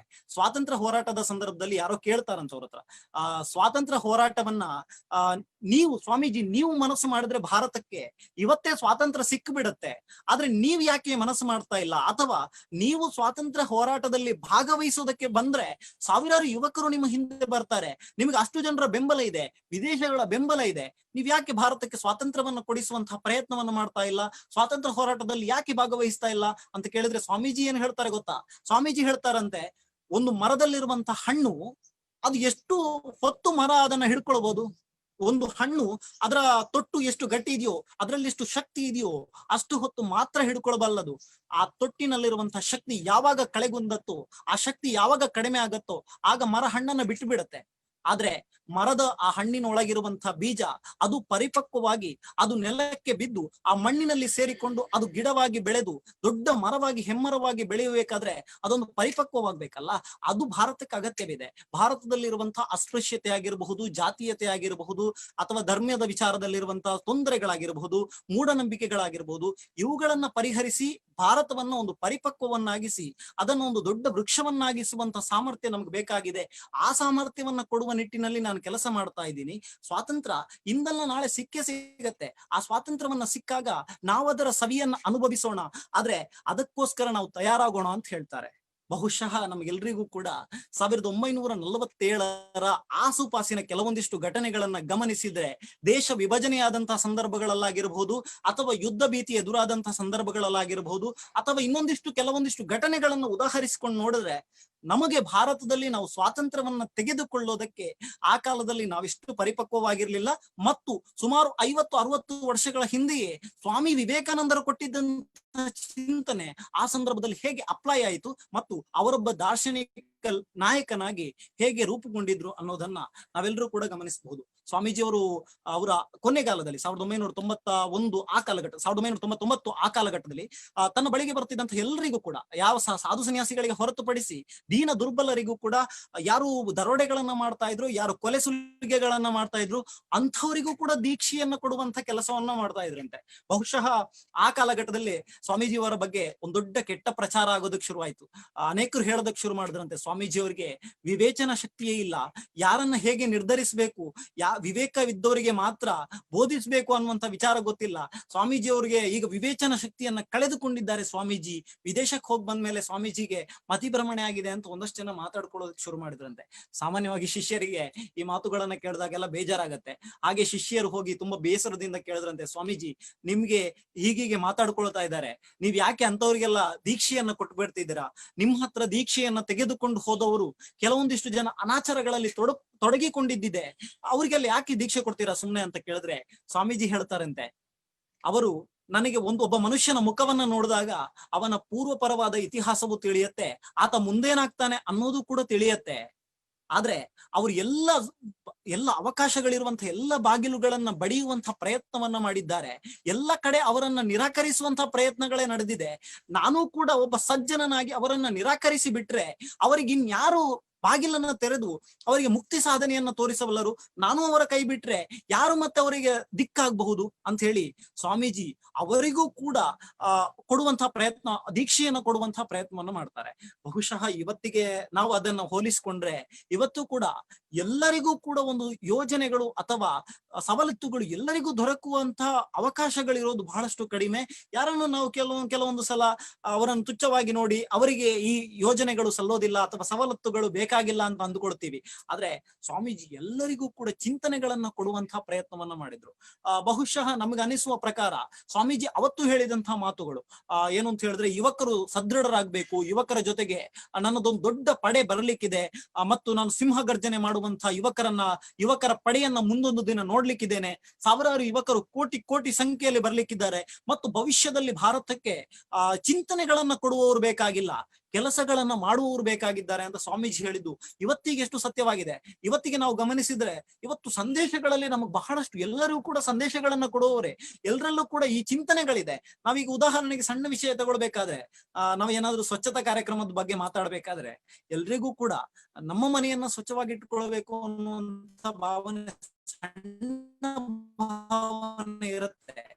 ಆದ್ರೆ ಹೊರಗಡೆ ಹೋದಾಗ ಹೊರಗಡೆ ಇರುವಂತ ನೆಲವನ್ನು ಕೂಡ ನನ್ನ ನೆಲ ಅಂತ ಭಾವಿಸ್ಕೊಂಡು ಅದನ್ನು ಸ್ವಚ್ಛವಾಗಿ ಇಟ್ಕೊಳ್ಬೇಕು ಅಂತ ಗೊತ್ತಿರೋದಿಲ್ಲ, ಆರಿಸಿಕೊಳ್ಳೋದಕ್ಕೆ ವಿಫಲವಾಗಿರ್ತಾರೆ. ಮತ್ತು ಕೆಲಸದಲ್ಲಿ ಮುಂದೊಂದು ದಿನ ನಮಗೆ ಚಿಂತನೆಗಳನ್ನ ಕೊಡುವವರು ಬೇಕಾಗಿಲ್ಲ, ನಮ್ಮಲ್ಲಿ ಕೆಲಸ ಮಾಡುವವರು ಬೇಕಾಗಿದ್ದಾರೆ ಅಂತ ಹೇಳಿ ಅದೇ ಕುರಿತಾಗಿ ಮಾತನಾಡಬೇಕಾದ್ರೆ ಸ್ವಾಮಿ ವಿವೇಕಾನಂದರು ಹೇಳ್ತಾರೆ, ಆಧ್ಯಾತ್ಮಿಕ ಚಿಂತನೆಗಳು, ಭಾರತಕ್ಕೆ ಆಧ್ಯಾತ್ಮ ಕೊಟ್ಟಿರುವಂತಹ ಚಿಂತನೆ ಇದು ಸರ್ವಶ್ರೇಷ್ಠವಾದಂತಹ ಚಿಂತನೆ. ಆ ಚಿಂತನೆಯ ಹಾದಿಯಲ್ಲಿ ಭಾರತ ನಡಿಬೇಕಾಗಿದೆ. ಆ ಚಿಂತನೆಯನ್ನ ನಮ್ಮೊಳಗೆ ರೂಪಿಸ್ಕೊಳ್ಬೇಕಾಗಿದೆ. ನಾವು ಕೆಲಸ ಮಾಡುವ ಸಾಮರ್ಥ್ಯವನ್ನ ರೂಪಿಸಿಕೊಂಡಾಗ ಮಾತ್ರ ನಮಗೆ ಹೊರಗಡೆಯಿಂದ ಯಾರೋ ಒಬ್ರು ಬಂದು ನಮಗೆ ಸಂದೇಶಗಳನ್ನ ಕೊಡುವ ಅಗತ್ಯ ಇಲ್ಲ ಅಥವಾ ನಮಗೆ ಪಾಠವನ್ನ ಹೇಳಿಕೊಡುವಂತಹ ಅಗತ್ಯ ಇಲ್ಲ. ನಮ್ಮ ಭಾರತದ ವೈಚಾರಿಕತೆಗಳು, ನಮ್ಮ ಭಾರತದ ಆಧ್ಯಾತ್ಮಿಕ ಪರಂಪರೆ ಕೊಟ್ಟಿರುವಂತಹ ಚಿಂತನೆಯನ್ನ ನಮ್ಮೊಳಗೆ ರೂಪಿಸಿಕೊಂಡಾಗ ನಮ್ಗೆ ಹೊರಗಡೆಯ ಶಿಕ್ಷಣ ಅಗತ್ಯ ಇಲ್ಲ ಅಂತ ಹೇಳಿ ನಾನು ಆರಂಭದಲ್ಲಿ ಶ್ಲೋಕ ಹೇಳಿದ್ದು ಅದೇ ಕಾರಣಕ್ಕೋಸ್ಕರ. ಯಾವಾಗ ಈ ಕಾಡಿನ ಸಿಂಹಕ್ಕೆ ಯಾರು ಕೂಡ ಹೋಗಿ ಸಂಸ್ಕಾರವನ್ನು ಬೋಧಿಸೋದಿಲ್ಲ ಅಥವಾ ಪಾಠವನ್ನು ಹೇಳ್ಕೊಡೋದಿಲ್ಲ, ಆದ್ರೂ ಕೂಡ ಅದು ಕಾಡಿನ ರಾಜನಾಗಿ ಮೆರೆಯುತ್ತೆ. ಹಾಗೆ ಭಾರತವೂ ಕೂಡ ಅದಕ್ಕೆ ಹೊರಗಡೆಯಿಂದ ಯಾರು ಕೂಡ ಬಂದು ಆ ಸಂಸ್ಕಾರವನ್ನು ಹೇಳ್ಕೊಡ್ಬೇಕಾಗಿಲ್ಲ. ಅದು ತನ್ನ ಸಂಸ್ಕಾರದಿಂದಲೇ ಭಾರತ ವಿಶ್ವಗುರು. ಆದ್ರೆ ಆ ವಿಶ್ವಗುರುವಿನ ಸ್ಥಾನದಲ್ಲಿ ನಾವು ನಿಲ್ಲಿಸುವಂತ ಮಹತ್ತರವಾದಂತಹ ಜವಾಬ್ದಾರಿ ಇದೆಯಲ್ಲ, ಅದನ್ನ ನಾವೆಲ್ಲರೂ ಹೊತ್ತುಕೊಳ್ಬೇಕು ಅಂತ ಸ್ವಾಮೀಜಿ ಹೇಳಿದ್ದು. ಏನ್ ಹೇಳಿದ್ದಾರೆ ಅಂತ ಹೇಳಿದ್ರೆ, ಭಾರತದಲ್ಲಿರುವಂತಹ ಯೋಗವನ್ನ ಅಥವಾ ವ್ಯಾಯಾಮವನ್ನ ನಾವೆಲ್ಲರೂ ಕೂಡ ಅದನ್ನು ಒಂದು ಸರ್ವಶ್ರೇಷ್ಠ ಸ್ಥಾನದಲ್ಲಿ ನಿಲ್ಲಿಸಿ ಅದೇ ನಿಮಗೊಂದು ದೊಡ್ಡ ಗೌರವವನ್ನು ಕೊಡಬಲ್ಲದು ಅಂತ ಸ್ವಾಮೀಜಿ ಅವತ್ತು ಹೇಳಿದ್ರಲ್ಲ, ಅದೇ ಮಾತು ಇವತ್ತಿಗೆ ಅಪ್ಲೈ ಮಾಡ್ಕೊಂಡು ನೋಡಿದ್ರೆ ಯೋಗದ ದಿನದಂದು ಭಾರತ ಬೋಧಿಸಿದಂತ ಯೋಗವನ್ನ ಕಲಿಯೋದಕ್ಕೆ ವಿಶ್ವದ ಎಲ್ಲಾ ರಾಷ್ಟ್ರಗಳು ಉತ್ಸುಕತೆಯಿಂದ ಒಪ್ಪಿಕೊಂಡು ಮತ್ತು ಯೋಗದಲ್ಲಿ ಆರೋಗ್ಯವನ್ನ ಕಂಡುಕೊಳ್ಳೋದಕ್ಕೆ ಬಂದ್ವಲ್ಲ, ಇದು ಭಾರತದ ಯೋಗದ ತಾಕತ್ತು ಮತ್ತು ಆಧ್ಯಾತ್ಮಿಕ ಚಿಂತನೆಯ ತಾಕತ್ತು. ಸ್ವಾಮೀಜಿಯವರು ಹೋದಲ್ಲೆಲ್ಲ ಒಂದಷ್ಟು ತಮಾಷೆಯ ಜೊತೆಗೆ ಒಂದಷ್ಟು ಆಟಗಳಲ್ಲೂ ಕೂಡ ಅವರು ಮುಂದಿದ್ರು ಅನ್ನೋದು ವಿಚಾರಗಳು ನಮ್ಗೆ ಗೊತ್ತಿದೆ. ಅವರು ಒಂದೆರಡು ಘಟನೆ ಬರುತ್ತೆ. ಏನು ಅಂತ ಹೇಳಿದ್ರೆ, ಒಂದ್ಸಲ ಗಾಲ್ಫ್ ಆಡೋದಕ್ಕೆ ಹೋದಾಗ ಮತ್ತೊಂದು ಬಲೂನಿನಿಂದ ಬಂದೂಕಿನಿಂದ ಬಲೂನ್ಗಳನ್ನು ಒಡೆಯುವಂತಹ ಸ್ಪರ್ಧೆಗಳನ್ನ, ಎರಡೂ ಕ್ರೀಡೆಗಳಲ್ಲೂ ಅವರಿಗೆ ಆ ಕ್ರೀಡೆಯ ಬಗ್ಗೆ ಗೊತ್ತಿರೋದಿಲ್ಲ. ಮೊದಲ ಸಲ ಕ್ರೀಡೆಯನ್ನ ಕೇಳಿರ್ತಾರೆ ಏನು ಅಂತ ಕೇಳಿ ಒಂದೇ ಕ್ಷಣಕ್ಕೆ ಬಂದೂಕಿನಿಂದ ಬಲೂನ್ಗಳನ್ನೆಲ್ಲವನ್ನು ಹೊಡಿತಾರೆ. ಗಾಲ್ಫ್ ನಲ್ಲಿ ಒಂದೇ ಸಲ ಚೆಂಡನ್ನು ಹಾಕ್ತಾರೆ. ಈ ವಿಚಾರಗಳು ಸಾಧ್ಯವಾಗಿದ್ದು ಹೇಗೆ ಅಂತ ಕೇಳಿದ್ರೆ, ಮನಸ್ಸನ್ನ ಕೇಂದ್ರೀಕರಿಸಿಕೊಂಡು ಮುಂದಾಲೋಚನೆಯನ್ನ ಮಾಡಿದ್ದಕ್ಕೆ ಇದು ಸಾಧ್ಯವಾಯಿತು ಅಂತ ಹೇಳ್ತಾರೆ. ಅದೇ ಮುಂದಾಲೋಚನೆಯನ್ನ ತನ್ನ ಶಿಷ್ಯ ಕೋಟಿಗೂ ಕೂಡ ಅವರು ವರ್ಗಾಯಿಸಿದ್ರು. ಮತ್ತು ಮಹಿಳಾ ಅಭಿವೃದ್ಧಿಯ ಕುರಿತಾಗಿ ಮಾತನಾಡುವಾಗಲೂ ಕೂಡ ಸ್ವಾಮೀಜಿ ತುಂಬಾ ವಿಚಾರಗಳನ್ನ ಹೇಳಿದ್ದಾರೆ. ಭಾರತದಲ್ಲಿ ಎಲ್ಲಿಯವರೆಗೆ ಮಹಿಳೆಗೆ ಮರ್ಯಾದೆ ಸಿಗತ್ತೋ, ಎಲ್ಲಿಯವರೆಗೆ ಮಹಿಳೆಗೆ ಗೌರವಗಳು ಸಿಗತ್ತೋ, ಅಲ್ಲಿಯವರೆಗೆ ಭಾರತದ ಚಿಂತನೆಗಳು ಅಥವಾ ಎಲ್ಲ ಆ ಪ್ರದೇಶದ ಆ ಭೂಮಿಯ ಚಿಂತನೆಗಳು ಶ್ರೇಷ್ಠವಾದ ಸ್ಥಾನಕ್ಕೆ ಹೋಗೋದಿಕ್ ಸಾಧ್ಯ ಇದೆ ಅಂತ ಹೇಳಿ ಇವತ್ತಿಗೂ ಕೂಡ ಅದನ್ನೇ ನಂಬಿಕೊಂಡು ನಾವೆಲ್ಲರೂ ಕೂಡ ಬಂದಿದ್ದೇವೆ. ಭಾರತದಲ್ಲಿ ಇನ್ನು ಆ ಅಶಕ್ತರ ಕುರಿತಾಗಿ ಮಾತನಾಡುವಾಗ ಸ್ವಾಮೀಜಿ ಹೇಳ್ತಾರೆ, ಜಪಾನ್ ನಲ್ಲಿ ಗೊಂಬೆಗಳನ್ನ ಪ್ರೀತಿಸಿದ್ರೆ ಆ ಗೊಂಬೆಗಳು ಎದ್ದು ಬರ್ತವೆ ಅಂತ ಹೇಳಿ ಒಂದು ನಂಬಿಕೆ ಹುಡುಗಿಯರಲ್ಲಿದೆ. ಆದ್ರೆ ಭಾರತೀಯರಾದ ನಾವೇನ್ ಮಾಡ್ಬೇಕು ಗೊತ್ತಾ, ನಾವು ಏನ್ ಜಾಸ್ತಿ ಚಿಂತನೆ ಮಾಡ್ಬೇಕಾಗಿಲ್ಲ. ಭಾರತದಲ್ಲಿರುವಂತ ಅಶಕ್ತರನ್ನ, ರೋಗಿಷ್ಠರನ್ನ ಅಥವಾ ಕೈಲಾಗದವರನ್ನ, ದುರ್ಬಲರನ್ನ ಪ್ರೀತಿಸಿ ನೋಡಿ, ಅವರು ಖಂಡಿತವಾಗಿಯೂ ಎದ್ದು ಬರ್ತಾರೆ ಅನ್ನುವಂಥ ಮಾತನ್ನ ಸ್ವಾಮೀಜಿ ಭಾಷಣಗಳಲ್ಲಿ ಹೇಳ್ತಾರೆ. ಈ ಮಾತುಗಳು ಎಷ್ಟು ಸ್ಪಷ್ಟವಾಗಿ, ಎಷ್ಟು ನಿಜವಾಗಿದೆ ಅಂತ ಹೇಳಿದ್ರೆ, ಇವತ್ತಿಗೂ ಕೂಡ ಅಂಥ ಒಂದಿಷ್ಟು ಅವರಿಂದ ಪ್ರೇರೇಪಣೆಗೊಂಡಂತಹ ಒಂದಷ್ಟು ಸಂಘ ಸಂಸ್ಥೆಗಳು, ಒಂದಷ್ಟು NGOಗಳು ಇವತ್ತಿಗೂ ಕೂಡ ಕಾರ್ಯನಿರ್ವಹಿಸ್ತಾ ಇದೆ. ಅನೇಕ ರೋಗಿಷ್ಠರುಗಳನ್ನ ಪ್ರೀತಿಸೋದಕ್ಕೆ ಶುರು ಮಾಡಿದ ನಮಗೆ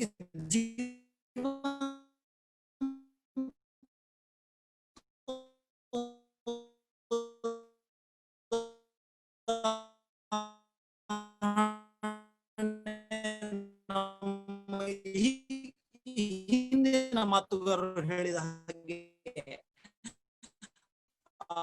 ನಿವೇದಿತರ ಅವರ ಕಥೆಗಳೇ ನಮಗೆ ನಮ್ಮೊಳಗೆ ತುಂಬಿಕೊಂಡು ನಮ್ಮನ್ನ ಇವತ್ತು ದೂರದೃಷ್ಟಿ ಆ ಸ್ವಾವಲಂಬ ಚಿಂತನೆಯನ್ನ ಕೊಟ್ಟಿದ್ದೆ. ಭಾರತ ಸ್ವಾವಲಂಬನೆಯನ್ನ ಸಾಧಿಸಬೇಕು. ಅವರು ಹೋದಲೆಲ್ಲ ನಾವೀಗ ಜೆ ಟಾಟಾ ಅವರ ಸ್ಟೋರಿಯನ್ನ ಕೇಳಿರಬಹುದು, ಅಥವಾ ಇನ್ಯಾರ್ದು ಒಂದಷ್ಟು ಕಥೆಗಳನ್ನ ಕೇಳಿದಾಗಲೆಲ್ಲ ಎಲ್ಲ ಕಡೆಯಲ್ಲೂ ಕೂಡ ಅವ್ರು ಹೋಗಿದ್ದು ಭಾರತದ ಅಂತಸತ್ವವನ್ನ ಮೇಲೆತ್ತುವಂಥದ್ದು, ಭಾರತವನ್ನ ಸ್ವಾವಲಂಬಿಯನ್ನಾಗಿ ಮಾಡ್ಬೇಕು ಅಂತ ಹೇಳಿ. ಇಂಡಿಯನ್ ಇನ್ಸ್ಟಿಟ್ಯೂಟ್ ಆಫ್ ಸೈನ್ಸ್ ಅನ್ನ ಹೇಗೆ ಶುರುವಾಗಿತ್ತು ಅಂತ ಅದೇ ಕಾರಣಕ್ಕೋಸ್ಕರ ಸ್ವಾಮೀಜಿ ಅವರನ್ನ ತರಾಟೆಗೆ ತೆಗೆದುಕೊಂಡು ನೀವ್ ಯಾಕೆ ಇದನ್ನು ಮಾಡಬಾರ್ದು ಅಂತ ಕೇಳಿದ್ದರ ಫಲವಾಗಿ ಭಾರತದಲ್ಲಿ ಒಂದು ತಂತ್ರಜ್ಞಾನಕ್ಕೆ ಶ್ರೇಷ್ಠವಾದಂತಹ ಉದಾಹರಣೆ ಹುಟ್ಕೊಂಡಿದ್ದು. ಈ ರೀತಿಯಾದಂತಹ ಸಣ್ಣ ಸಣ್ಣ ವಿಚಾರಗಳಲ್ಲೂ ಕೂಡ ಸ್ವಾಮೀಜಿಯ ದೂರದೃಷ್ಟಿತ್ವ ಇವತ್ತಿಗೂ ಕೂಡ ಅಪ್ಲೈ ಆಗತ್ತೆ ಅಂತ ಹೇಳಿದ್ರೆ, ಸ್ವಾಮೀಜಿಯವರ ಚಿಂತನೆಯನ್ನ ಇಟ್ಟುಕೊಂಡು ಮುಂದೆ ಬಂದಂತಹ ನಾಯಕರುಗಳು ಹೇಗೆ ಇವತ್ತಿಗೂ ಕೂಡ ಭಾರತವನ್ನ ಒಂದು ದೂರದೃಷ್ಟಿಯ, ಇವತ್ತು ಮಾತ್ರ ಅಲ್ಲ ಸಾವಿರಾರು ವರ್ಷಗಳ ಆಚೆಗೂ ಕೂಡ ಭಾರತದ ಪುಣ್ಯ ನೆಲವನ್ನಾಗಿ ರೂಪಿಸಿ ಇದು ವಿಶ್ವಗುರುವಾಗಿಸುವತ್ತ ರೂಪಿಸುತ್ತದೆ ಅಂತ ಹೇಳಿದ್ರೆ, ಸ್ವಾಮೀಜಿಯವರು ಕೊಟ್ಟ ಚಿಂತನೆಗಳು ಬಹುಶಃ ಅದು ಇವತ್ತು ನಿನ್ನೆಗೆ ಅಥವಾ ನಾಳೆಗೆ ಕೊನೆಗೊಳ್ಳುವಂತಹ ಚಿಂತನೆ ಅಲ್ಲ. ಸಾವಿರಾರು ವರ್ಷಗಳ ನಂತರವೂ ಕೂಡ ಈ ಚಿಂತನೆಗಳು ಹೀಗೆ ಜೀವಂತವಾಗಿರುತ್ತೆ. ಇವತ್ತಿಗೂ ಕೂಡ ನಾವು ಆ ಚಿಂತನೆಯನ್ನ ನಮ್ಮ ಜೀವನದಲ್ಲಿ ಅಪ್ಲೈ ಮಾಡ್ಕೊಳ್ಳೋದಕ್ಕೆ ಹೋಗುವ ಸಂದರ್ಭಗಳಲ್ಲಿ ಆ ಚಿಂತನೆಯನ್ನ ನಮ್ಮ ಜೀವನಕ್ಕೆ ಅಳವಡಿಸಿಕೊಳ್ತಾ ಹೋದ್ರೆ ನಮ್ಗೆಲ್ಲವೂ ಕೂಡ ನಿನ್ನೆಯೋ ಇವತ್ತೋ ಹೇಳಿದ ಮಾದರಿಗಳ ತರಹೇ ಇದೆ. ಹಾಗಾಗಿ ಈ ಚಿಂತನೆಯನ್ನ ಇಟ್ಟುಕೊಂಡು ಮುಂದಿನ ದಿನಗಳಲ್ಲಿ ಒಂದಷ್ಟು ಕೆಲಸ ಕಾರ್ಯಗಳು ಮಾಡಿ ಈ ಸಾಧನೆಗಳ ಶಿಖರವನ್ನ ಇನ್ನೂ ತಲತಲಾಂತರ ವರ್ಷಗಳ ವರೆಗೆ ಹಬ್ಬಿಸುವಂತ, ಭಾರತವನ್ನ ಒಂದು ಬೃಹತ್ ವೃಕ್ಷವನ್ನಾಗಿಸುವಂತ ಕೆಲಸ ನಮ್ಮೆಲ್ಲರ ಜವಾಬ್ದಾರಿಯಾಗಿದೆ. ಸ್ವಾಮೀಜಿ ಹೇಳಿದಾಗೆ ನಮಗೆ ಚಿಂತನೆಗಳ ಅಗತ್ಯ ಇಲ್ಲ, ಆ ಕೆಲಸವನ್ನ ಮಾಡುವವರ ಅಗತ್ಯ ಇದೆ, ಕೆಲಸ ಮಾಡುವವರ ಸಂಖ್ಯೆಯ ಅಗತ್ಯ ಇದೆ. ಆ ಕೆಲಸಗಾರರು ನಾವಾಗೋಣ ಅಂತ ಹೇಳ್ತಾ ನನ್ನೆರಡು ಮಾತುಗಳಿಗೆ ಪೂರ್ಣ ವಿರಾಮದ ಚುಕ್ಕೆಯನ್ನು ನೀಡ್ತಾ ಇದ್ದೇನೆ. ಜೈ ಹಿಂದ್, ಜೈ ಭಾರತ್.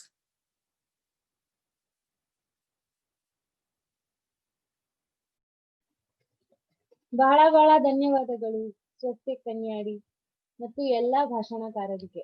ಯಾಕಂದ್ರೆ ನನ್ಗೆ ತುಂಬಾ ಹೆಮ್ಮೆ ಅನಿಸ್ತಾ ಇದೆ ಇಷ್ಟೊಂದೆಲ್ಲ ಕೇಳಿ.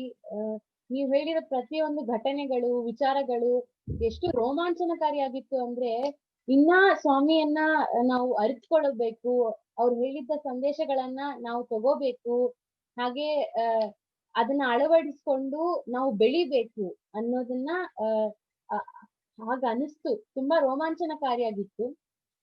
The more we know about Swami, the less it feels.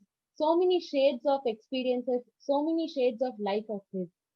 His life is a message to all of us.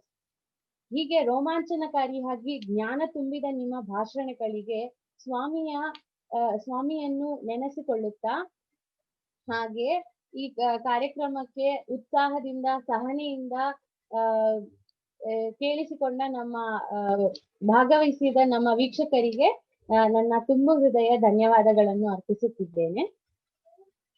ಈಗ ನಾವು ನಾಳೆಯ ಟಾಪಿಕ್ ನ ನೋಡೋಣ.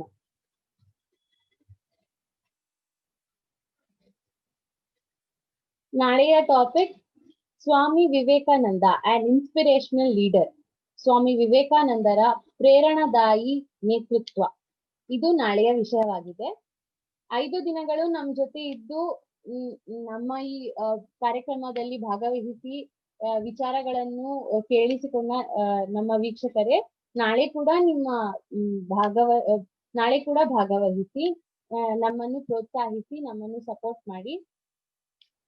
ಈಗ ಶಾಂತಿ ಮಂತ್ರದಿಂದ ನಾವು ಈ ಕಾರ್ಯಕ್ರಮವನ್ನು ಮುಕ್ತಾಯ ಮಾಡೋಣ. ಎಲ್ಲರೂ ನಿಮ್ಮ ಕ್ಯಾಮೆರಾವನ್ನು ಆನ್ ಮಾಡಿ ನಮಸ್ಕಾರ.